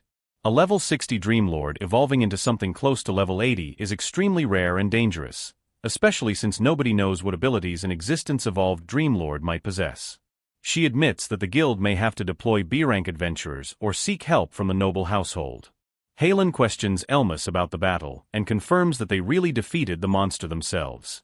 She then explains that similar unexplained monster disasters have occurred near the Forbidden Greatwoods in the past. Although she doesn't know why the evolution happened, she promises that the guild and the Holdroth family will investigate. Before Elymas and Rush leave, Halen unexpectedly promotes them both directly to B rank. The receptionist is shocked that they are being allowed to skip C rank, but Halen makes it clear that her authority as guildmaster allows her to make the decision. Elymas worries that she might expect something in return, but Halen explains that rewarding powerful adventurers is part of her responsibility. After leaving the guild, Elymas decides that their next priority is finding a skilled blacksmith. He wants to use their black steel and mithril ingots to create new equipment, while Rush will use the expensive poisonous dagger they obtained from the death mutant. Elymas estimates that forging his new equipment could cost around 30 million gold. After searching throughout Laconia, they finally hear about a level 60 blacksmith named Veruca. Unfortunately, the old dwarf is known for being extremely stubborn and refusing jobs if he dislikes the customer. When Elymas and Rush arrive at his shabby workshop, Veruca immediately starts yelling at them, assuming they're just another pair of annoying adventurers. Elymas tries to approach him politely, but Veruca sees through his attempt and continues lecturing them about relying too much on equipment instead of personal strength. Eventually, Elymas shows him the mithril ingot and asks him to forge a sword. Veruca initially refuses, believing that giving such a powerful weapon to weak adventurers would be irresponsible. But when Elymas reveals that they defeated a mithril golem and are now B-rank adventurers, Veruca's attitude changes. He admits that they have enough strength to pass his inspection, even if only barely. Roosh then suggests adding the rare erroneous rune to the sword. The rune provides a 30% attack boost, immediately catching Veruca's attention. Realizing that the project is far more interesting than he expected, he finally agrees to forge Elymas a mithril sword, a set of black steel armor, and embed the rune into the sword for 4 million gold. While Veruca works on their equipment, Elymas and Roosh spend several days sightseeing around Laconia and gathering information. When they eventually return to the forge, they hear someone arguing with Veruca. The voice belongs to a strange young girl who is demanding something from the old blacksmith. Elymas and Roosh rush inside to check on him. The girl immediately notices Elymas and mocks him for being the supposedly weak adventurer Veruca forged the mithril sword for. Elymas looks at the unfamiliar girl and wonders who she is. The girl gets pissed and accuses Elymas of mocking her, but he assumes she is just a kid until he remembers that the divine blessing ritual means she is probably older than she looks. Turns out she is 17, and she definitely does not appreciate being underestimated. She introduces herself as Hilda, the first disciple of the legendary Blackened Flame Blade, one of Laconia's few A-rank adventurers. Then she gets straight to the point. She wants Elymas to sell her the mithril sword. Hilda offers 30 million gold, acting like that's an absurd amount nobody could possibly refuse. Elymas still says no. He needs the sword, and besides, 30 million isn't even enough. That sets her off, so she suddenly attacks him. Elymas dodges, and Hilda warns him that a heavy knight like him cannot do much against her. She demands the sword again, but Elymas calls her attack nothing more than a cheap surprise strike. Hilda challenges him to settle it properly in a duel, with the mithril sword as the wager. If she loses, she'll give up the sword and pay him its market value. The blacksmith warns Elymas not to accept. Hilda is a B-rank magic swordsman, and one-on-one fights are basically her specialty. Even Rue thinks Elymas is crazy for agreeing. But Elymas is already annoyed, and the possibility of earning tens of millions of gold makes the risk worth it. So he accepts. Hilda immediately goes to get a guild receptionist to witness the battle. Before the fight, Elymas starts managing his HP by activating his life shield and then breaking it himself. The blacksmith has no idea what he's doing, but Elymas explains that he's setting up his HP for his build. With his defense at 0, his attack can be multiplied by 6, but that's dangerous against Hilda because magic swordsmen can hit from long range. If they both go all out, one mistake could get them both killed. Still, Elymas says he's already calculated his chances and has a plan. When Hilda arrives with the guild receptionist, the duel is ready to begin. Elymas knows he has a terrible matchup. Hilda can chip away at his HP from a distance, then switch to her sword if he gets close. But Elymas has noticed something about magic swordsmen. They tend to prioritize their own safety, especially because their skills have drawbacks and they don't have great endurance. If he pushes Hilda hard enough, he expects her to surrender rather than risk dying. Before starting, Elymas asks the receptionist what happens if one of them dies. She explains that anyone entering a witnessed battle is expected to understand the risks, including death. If either side has doubts, they can cancel the fight.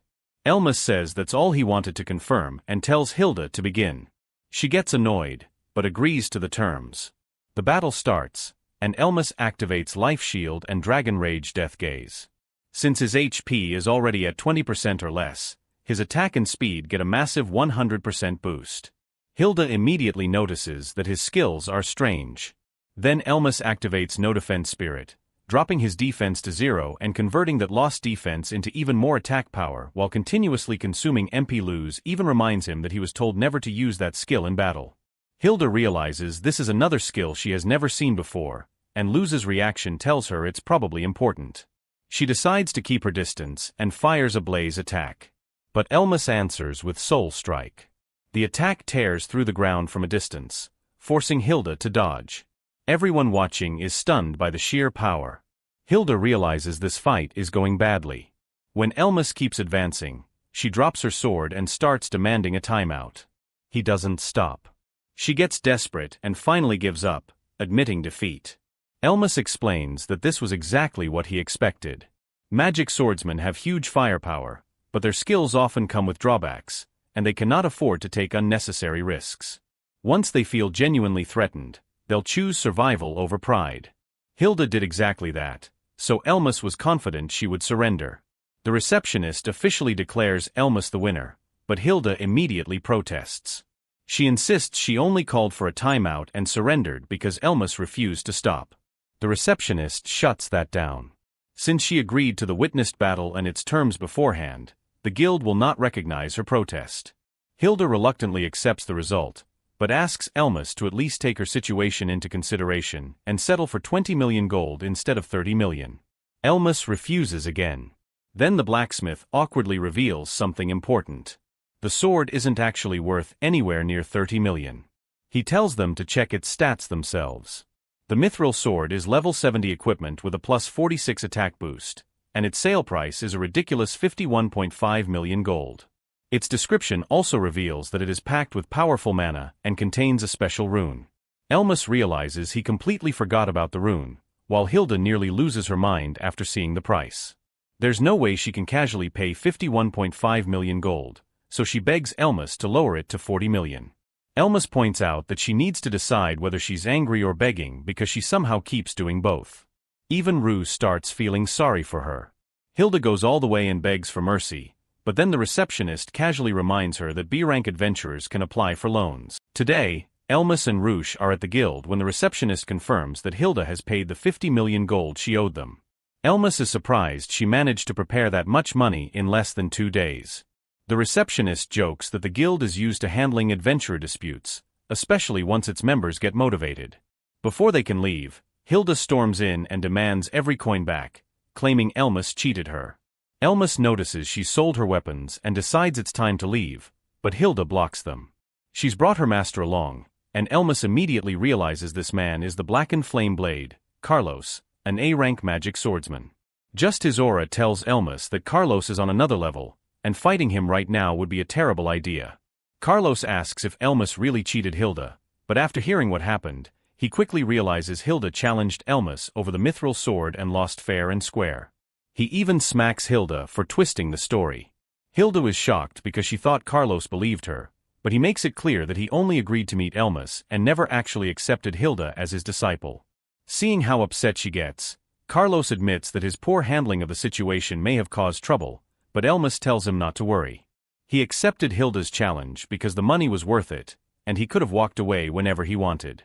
Carlos explains that when he was starting out, he didn't have many allies either, but that experience taught him how to recognize trustworthy people. Elymas finds his saint-like attitude almost uncomfortable. Carlos then tells Elymas to keep the entire 50 million gold because returning it wouldn't help Hilda learn anything. He also has another matter to discuss, so he invites Elymas and Roosh to lunch.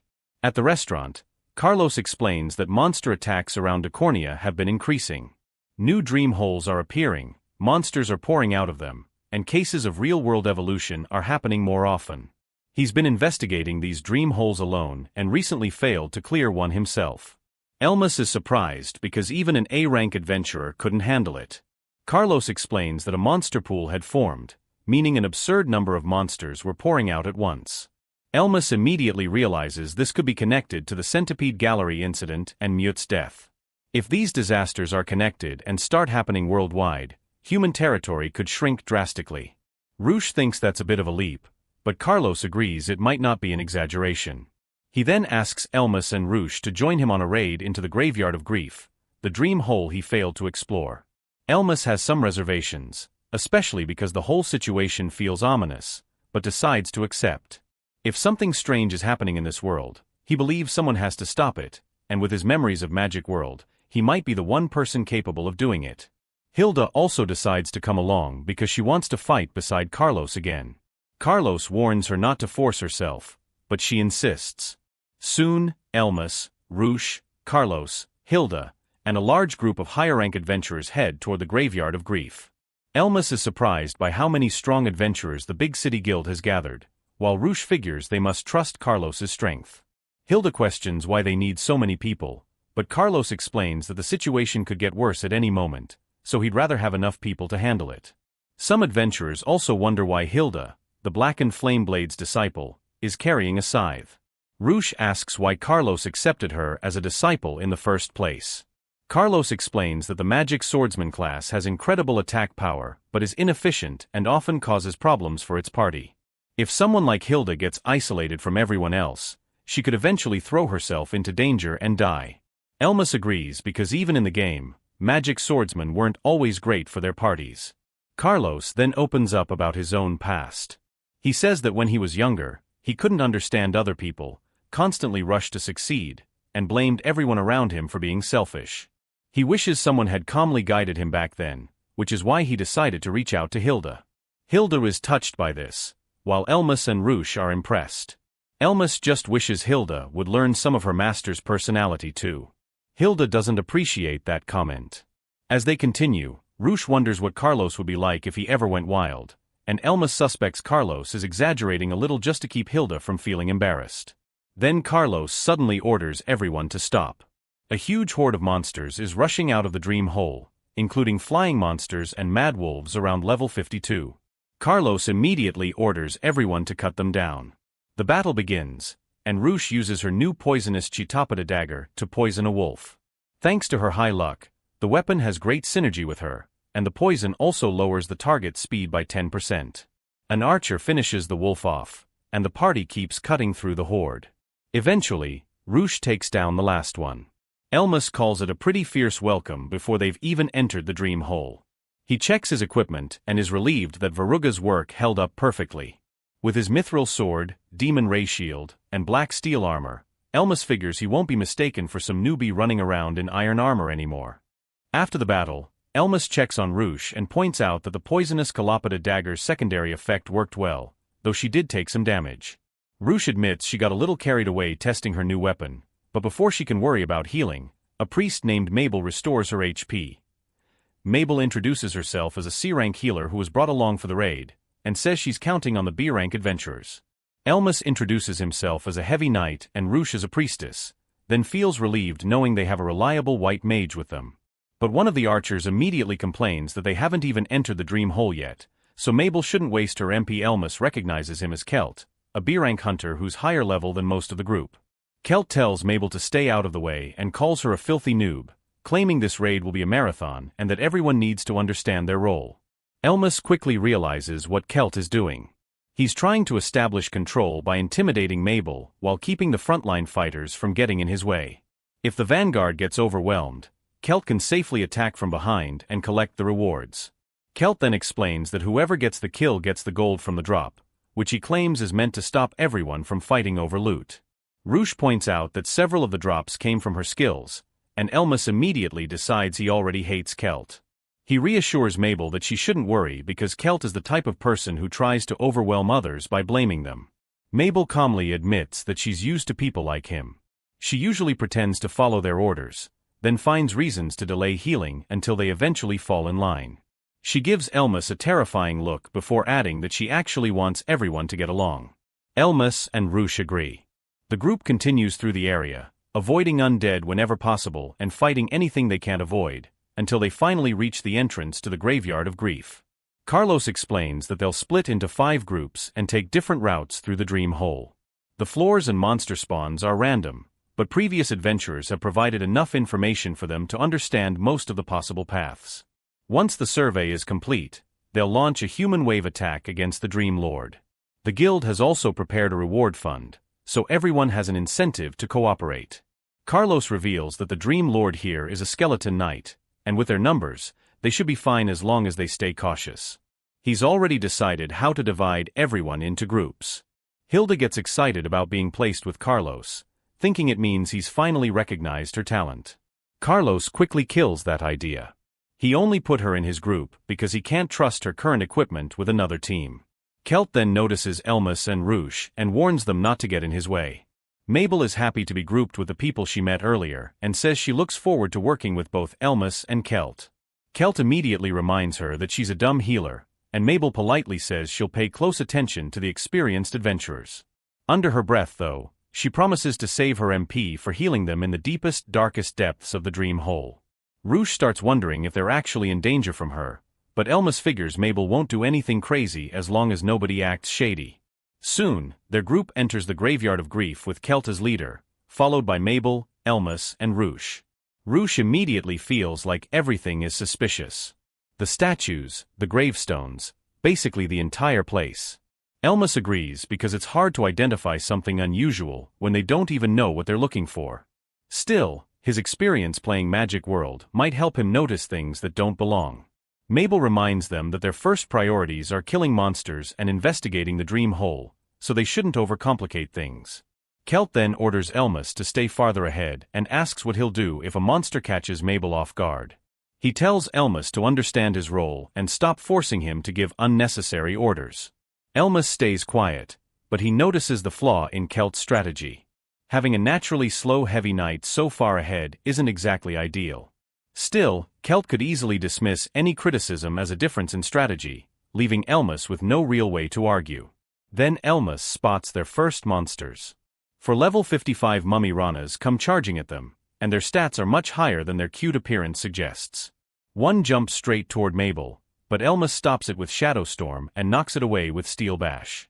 Roosh immediately finishes the ranas, and Kelt realizes Elymas isn't just some useless brat. Mabel points out that the Vanguard will take damage against 4 enemies and offers to use attack magic, but Kelt refuses because it would waste her MP. He also insists that hunters shouldn't move too far forward. Mabel argues back, but Kelt attacks one of the ranas anyway. Elymas tells him that undead can be knocked back and that he can cover Mabel from that distance, but Kelt ignores him and moves in with his knife. The rana survives, so Kelt orders Roosh to cover him. Roosh uses multi-hit acrobatic and kills another one, leaving Kelt annoyed that he lost the kill. Elymas realizes Kelt is deliberately preventing Mabel from attacking and rushing toward monsters himself, just to collect experience and drops. That must be how he reached B rank. But one rana is still behind Kelt. It spits a poison ball straight at him, and Kelt gets poisoned. He immediately demands that Mabel cure him, since she has poison heal. Mabel refuses for now, explaining that if she spends time casting poison heal while Roosh keeps taking hits, the Vanguard could collapse. Kelt insists they aren't that fragile and tells her to stop worrying about hypothetical situations. Mabel calmly counters that it's more efficient to finish the fight first and heal his poison afterward. Kelt finally backs down and offers to share some of the loot if she helps him now, clearly trying to win her over. But Mabel refuses to compromise her judgment. She admits Kelt is more experienced at exploring dream holes, but as the party's healer, she takes responsibility for keeping her allies alive. Even if he mocks her, she'll prioritize their safety because that's what she believes in. Elymas is impressed. He had assumed Mabel was just a scheming healer, but now he realizes she's genuinely serious about protecting the party. Kelt mutters that she's dead serious, while Mabel gives him that same terrifying smile. Roosh admits she originally thought Mabel was scary, but now she sees that the healer is actually kind and passionate. Elymas remembers that expression and isn't quite as convinced. After taking down a few more ranas, the group moves on, and Kelt admits they handled them all. Mabel checks on Elymas and Roosh and offers to heal them, but they decide to use potions instead. Elymas explains that in the original Magic World, healing items mostly speed up natural recovery, but they're still useful because they let healers save their MP. As they collect the Rana's magic stones, they also find some strange mushrooms worth 400,000 gold each. They're poisonous and can zombify insects and small animals. Roosh figures they're probably alchemy materials, but Kelt suddenly apologizes to Mabel and admits he was wrong about her. He says he realizes she deliberately delayed his healing, then tries to make peace by offering to share the profits. Elymas immediately sees what he's doing. Kelt is trying to pay Mabel off and secure her cooperation. But Mabel gets genuinely upset. She reminds him that healers are responsible for people's lives, and the guild has already given the healers a special reward for this raid. She understands that adventurers risk their lives for money, but she doesn't want Kelt dragging her into his nonsense. Kelt mocks her for getting worked up and tells everyone to move on. Mabel then explains to Elymas that healers are always in a difficult position during negotiations. If an enemy knows what they're thinking, they lose their advantage. That's why a healer should never reveal their intentions to someone they've identified as a threat. Elymas gets it and decides to keep his comments to himself. As they continue, Kelt studies the map and complains about the bizarre zigzagging route. Elymas explains that the Graveyard of Grief has already been sending huge numbers of monsters into the outside world, so the guild probably designed this route to help the raid teams cull them along the way. Still, the map is vague and full of inconsistencies. Kelt gets fed up and decides they'll take the shortest route to the meeting point instead. Elymas warns that doing so means ignoring part of the quest, but Kelt insists they're choosing the safest route. Mabel admits that the map does have some unclear sections, so Elymas reluctantly lets Kelt choose the path. That decision goes about as well as you'd expect. Kelt keeps changing directions, telling them to turn left, then right, then left again. Elymas points out that they're just wandering around in a zigzag, but Kelt blames the map. Eventually, they end up in a huge room filled with skulls. Roosh admits the place is probably going to haunt her dreams, while Elymas recognizes it as a famous location from Magic World. He isn't worried about the skeletons, though. He's more worried about getting everyone killed because they're blindly following Kelt's directions. Kelt gets annoyed and decides they should return to the original route. Elymas agrees that the guild's map is badly put together, but he figures the original route should at least lead them to the meeting point. Kelt then orders Elymas to move ahead because apparently the heavy knight is walking too slowly. Roosh quietly wonders if Kelt is just clumsy. That's when Kelt spots something ahead and tells everyone to get ready. A massive humanoid monster appears with 3 arms and 3 swords, its face covered by cloth. Kelt is immediately horrified. It's a level 67 patchwork with 228 HP and 66 MP. Elymas recognizes it as the Graveyard of Grief's protector. Patchwork has an enormous detection range and hunts adventurers throughout the dream hole. Normally, encountering one means running for your life because it's so strong. They're especially screwed now because Elymas and Mabel are both slow, and they've run into it at a dead end. With no way to escape, Elymas realizes they have to fight. He orders Kelt to fall back behind him, but Kelt suddenly decides to run. He claims that sacrificing himself would be pointless and that everyone should just try to escape. Unfortunately for him, another patchwork appears behind him. Kelt barely has time to react before the second monster slashes him. Roosh is shocked because only one patchwork is supposed to appear. Elymas realizes the monster pool must be affecting the dream hole. 2 of them are far beyond what their current party can handle. Kelt desperately begs for help, but Mabel refuses at first. She points out that he abandoned them and would probably run again the second she healed him. Elymas still insists they need every fighter they can get. Kelt might betray them again, but right now they have no choice except to trust him. Mabel asks if Elymas seriously thinks 4 people can handle 2 patchworks. Elymas says they can, and he'll take command. He tells Mabel to heal Kelt and then work with Roosh to finish the other patchwork. As Mabel questions how they're supposed to deal with the one in front of them, Roosh rushes to Elymas. He uses Shield Bash to clear a path, letting Roosh slip past the first patchwork and reach Kelt just before the second one can finish him. Roosh cuts into the monster and saves him. Kelt calls her an idiot for risking herself, but Roosh explains that Elymas is kind-hearted while still being realistic. If someone is in trouble, he'll help them immediately, no matter what they did before. That's just the kind of person he is. Roosh then makes it clear that she's not nearly as forgiving. If Kelt tries running away again, she'll put her poison knife straight into his back. Kelt goes silent. Even he realizes how absurdly strong the patchworks are. They're monsters that normally appear in other dream holes, and when 2 show up together, parties are basically doomed.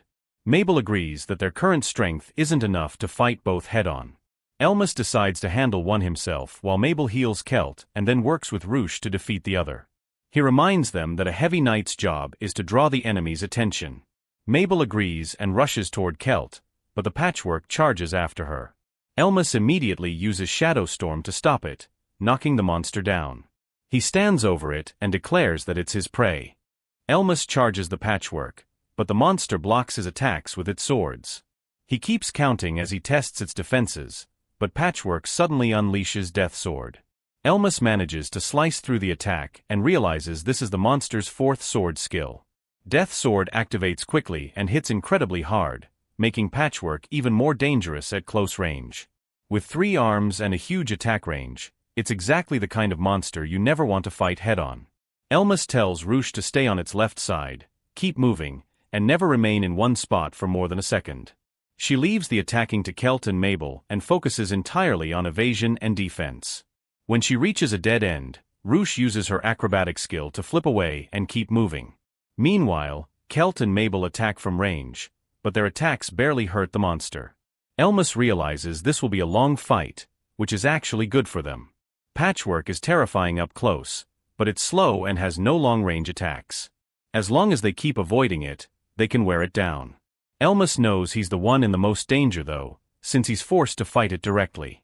He blocks and parries several attacks before finding an opening and slicing Patchwork across the abdomen. The monster immediately responds with Death Sword. Elymas barely blocks the first strike, but the next one breaks through and sends his shield crashing to the ground. Roosh panics as Patchwork slowly approaches him, but Elymas gets back up just as it charges. He activates Death Rage and Death Gaze, blocking both of the monster's swords. With the setup finally in place, Elymas pushes Patchwork back and prepares to finish it. Their next exchange is completely different. Elymas has the advantage now. He lands another slash, but Patchwork blocks his Death Rage with its third hand and barely misses Elymas with its counterattack. Elymas keeps moving around it and realizes exactly how to beat this monster. First, he needs to lower his HP enough to activate Dragon Rage and Death Gaze. Then he has to force Patchwork to burn through its MP by repeatedly using Death Sword. Each use costs 18 MP, and the monster only has 12 MP left. Its HP is down to 90 as well. Elymas cuts through another sword and tells it that its fourth sword is gone. With Death Sword no longer available, he lands the finishing blow. Patchwork goes down, giving Elymas enough experience to jump from level 64 to 66. Meanwhile, the second Patchwork is still chasing Roosh, with Kelt and Mabel supporting her from range. Roosh keeps dodging every swing, while Mabel tells Kelt to get closer. Kelt refuses, insisting that hunters aren't meant to fight that way. Mabel warns that her MP is running low and they'll all die if this keeps going. Elymas rushes toward them and sees the second Patchwork is already below half HP, with 96 HP and 30 MP remaining. That means it only has one Death Sword left. If Elymas can land one strong attack, he can finish it. But before he reaches them, Patchwork knocks Roosh toward a wall. Kelt realizes she won't escape the next attack, and Mabel screams for her. Patchwork activates Death Sword, and Elymas knows he's too far away to stop it. He shouts for Roosh to run. Then Kelt suddenly uses his speed to get in front of her. He calls himself a shameless jerk, but says he's not ungrateful enough to abandon a party member. Instead of letting Roosh take the hit, Kelt takes the Death Sword himself. Roosh screams his name, while Elymas recognizes that Kelt just gave him the perfect opening. Elymas attacks Patchwork from behind and kills it. Kelt collapses, and Mabel assumes he's dead. Roosh is shaken because she thought Kelt was just a selfish jerk, so she can't understand why he would sacrifice himself for her. Elymas isn't surprised. He says he understands what Kelt was thinking. Then Kelt suddenly admits he only passed out and tells Mabel to hurry up and heal him. Mabel has tears in her eyes and sarcastically apologizes for having to keep him alive. Elymas explains that the group agreed to split the experience 4 ways, and Kelt has a hunter skill called Playing Blossom. It lets him collapse and pretend to be dead after taking a fatal blow. Elymas also points out that Kelt was lucky the attack didn't hit a vital spot, because he really could have died. Mabel still isn't impressed and says she would have liked him better if he hadn't pretended to be dead. Elymas explains that hunters basically have 2 choices with the final blow. Take it yourself or let someone else have it. If you always give it away, people will take advantage of you. But if you keep snatching kills, you'll make enemies too. That makes him remember Kelt, who admitted he was a shameless jerk, but still wanted to repay the people who had helped him. Elymas realizes Kelt may have been acting like a jerk on purpose, while quietly returning the favor he owed. Roosh thanks Kelt for saving her, admitting she might have died without him. Kelt brushes it off and says he only helped because he hated owing her anything. As for stealing the final blow, he refuses to apologize. That's just how he fights. He even apologizes for trying to escape earlier and leaving the others with a winnable fight. He admits that decision was a mistake and put all 3 of them in trouble. The priestess still can't believe Elymas is just an ordinary adventurer after watching him wipe out an entire group alone. He says someone once taught him how to beat those monsters, and he also happened to have a good sword and a rare skill. The priestess then points out that he seems way stronger than Kelt, which immediately gets Kelt annoyed. He tells her to stop treating him like a punching bag. He also makes it clear that he isn't becoming friends with them and won't change his fighting style. Then they check the monster's drop. It's a sword called Breaker, with a defense boost of 30 and a sale price of 14 million gold. It's an old heavy sword that looks useless at first, but apparently packs a ridiculous amount of power. Elymas picks it up and notices Kelt had also helped by taking the monster's attacks. So instead of keeping the sword, he gives it to Kelt. Kelt assumes he's being sarcastic, but Elymas explains that Kelt and the others created the opening that let him land the finishing blow. Kelt still insists he only helped Roosh to repay his debt, not because he wanted anything from Elymas. They move on, but Elymas warns Kelt not to get too far ahead because he needs to draw the attention of monsters that spawn nearby. Kelt takes that as an excuse to put himself in charge of leading the party. Turns out he has boosted hearing, sixth sense, and stealthy steps, so he's actually perfect for scouting ahead. The priestess wishes he'd mentioned that earlier, but Kelt says revealing all his abilities would just make people use him. In this world, everyone hides their strengths and weaknesses until they know who they can trust. Elymas realizes that's basically how every adventurer works, whether they're a magic swordsman, hunter, or priestess. Kelt agrees, but says he's willing to take the short end this time because having someone as strong as Elymas around makes it easier to act confident. He's genuinely impressed that Elymas defeated the monster so easily, though Elymas admits it wasn't exactly easy. Kelt even says he's jealous of the way Elymas fights because it's so straightforward. Roosh immediately claims Elymas as hers, leaving Kelt wondering what the hell she's talking about. Before they can go further, Kelt's sixth sense activates. He explains that it can occasionally detect dangerous monsters or rare items. This time, there's a rare item nearby, and there don't seem to be many monsters around it. The priestess wants to hurry toward the meetup point, but Kelt leaves the choice to Elymas. Elymas decides they should follow Kelt. He figures the item could belong to an adventurer who made it farther into the dungeon, and if they died, Elymas wants to recover whatever they left behind. They soon find a huge jewel. At first, Kelt doesn't think it looks special, but apparently it could sell for a fortune. Elymas immediately realizes something is wrong and tells Kelt to put it down. Before Kelt can ask why, Elymas knocks it away and destroys it. Everyone is stunned because the thing was worth 25 million gold. But Elymas explains that this was probably the reason the dream hole had been acting strangely.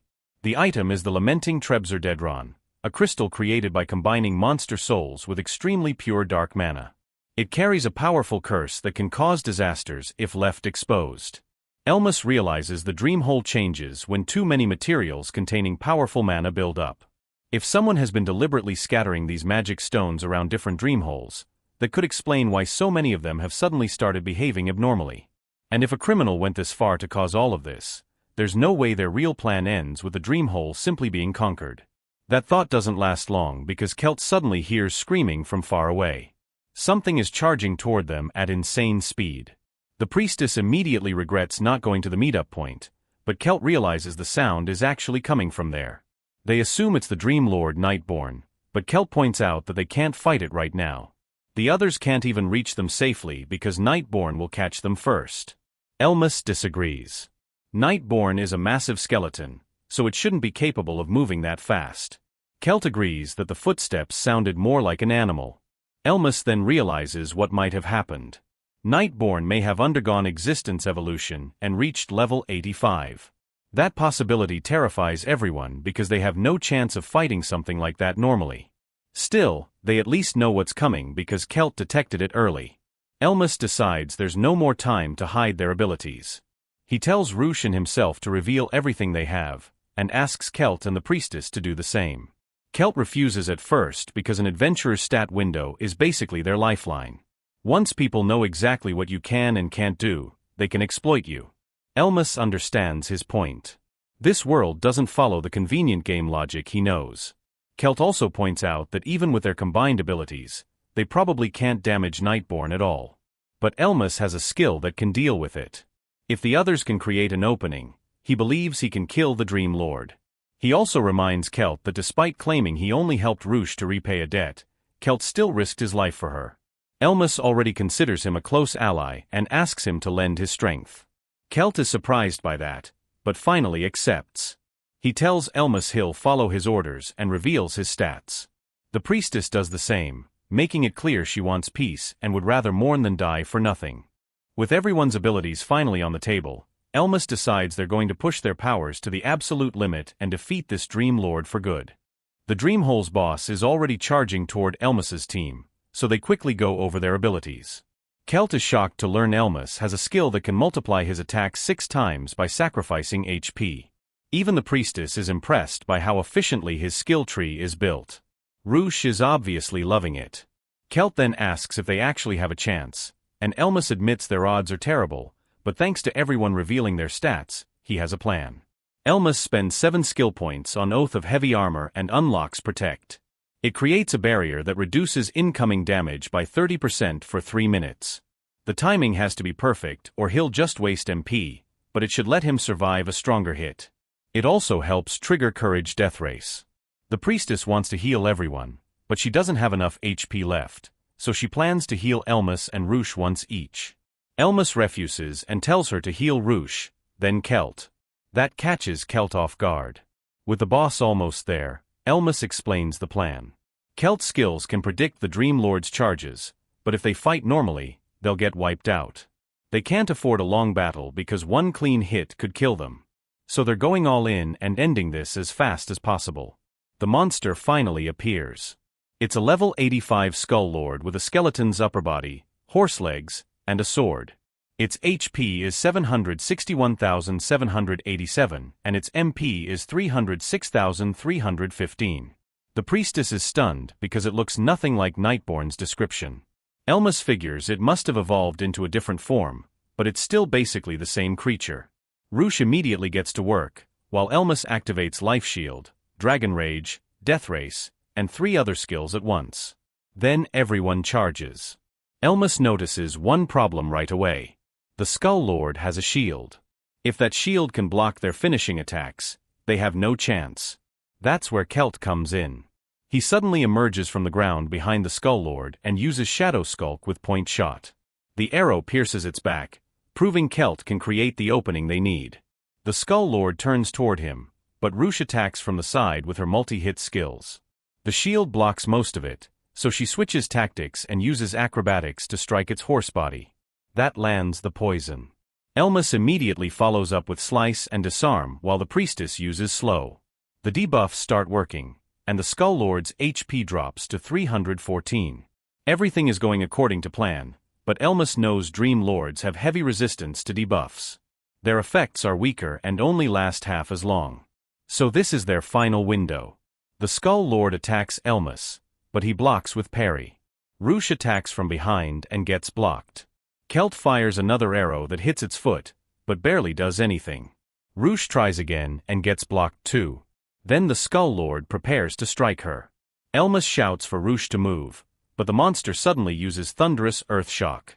Everyone gets caught in the blast. Roosh drops, and Elymas's life shield gets destroyed. Kelt survives by jumping onto the wall, then starts boasting about all his experience. Unfortunately, the Skull Lord is already standing right in front of him. One hit sends Kelt flying. The boss immediately focuses on Elymas again. Elymas parries one attack and dodges another that tears up the ground. He realizes the debuffs are wearing off and the monster's power is returning. Its next move could kill him. Then Kelt fires another arrow and deliberately pulls the monster's attention away. Elymas reveals this was the entire point of Kelt's playing possum skill. Before the fight, he had Mabel heal Kelt back to full HP, and Elymas used Protect on him so he could survive about 30% of the incoming damage. It was a dangerous gamble, but Kelt pulled it off and created the opening Elymas needed. Elymas calls him a skilled adventurer and charges straight at the Skull Lord. This time, there's no hesitation. He slices through the monster, and the Skull Lord crashes to the ground. They actually did it. Elymas gains 90,057 experience and jumps from level 66 to 71. He realizes that losing here wouldn't just mean death for them. The entire city could have been affected. They had just defeated a Dream Lord that powerful. Mabel still can't believe they survived. Roosh is happy too, while Elymas thanks Kelt and apologizes for forcing him into such a dangerous role. If Kelt hadn't avoided Thunderous Earthshock, they would have lost their only chance to win. Kelt admits he never wants to win a battle by the skin of his teeth again. But despite saying that, he's crying because, damn it, the feeling is way too exciting. And that's where we'll end today's chapter. If you enjoyed this story and want to see what happens in the upcoming parts, make sure to like the video, share it with your friends, and subscribe to the channel. Don't forget to turn on notifications so you won't miss the next part. Thanks for watching, and I'll see you in the next one.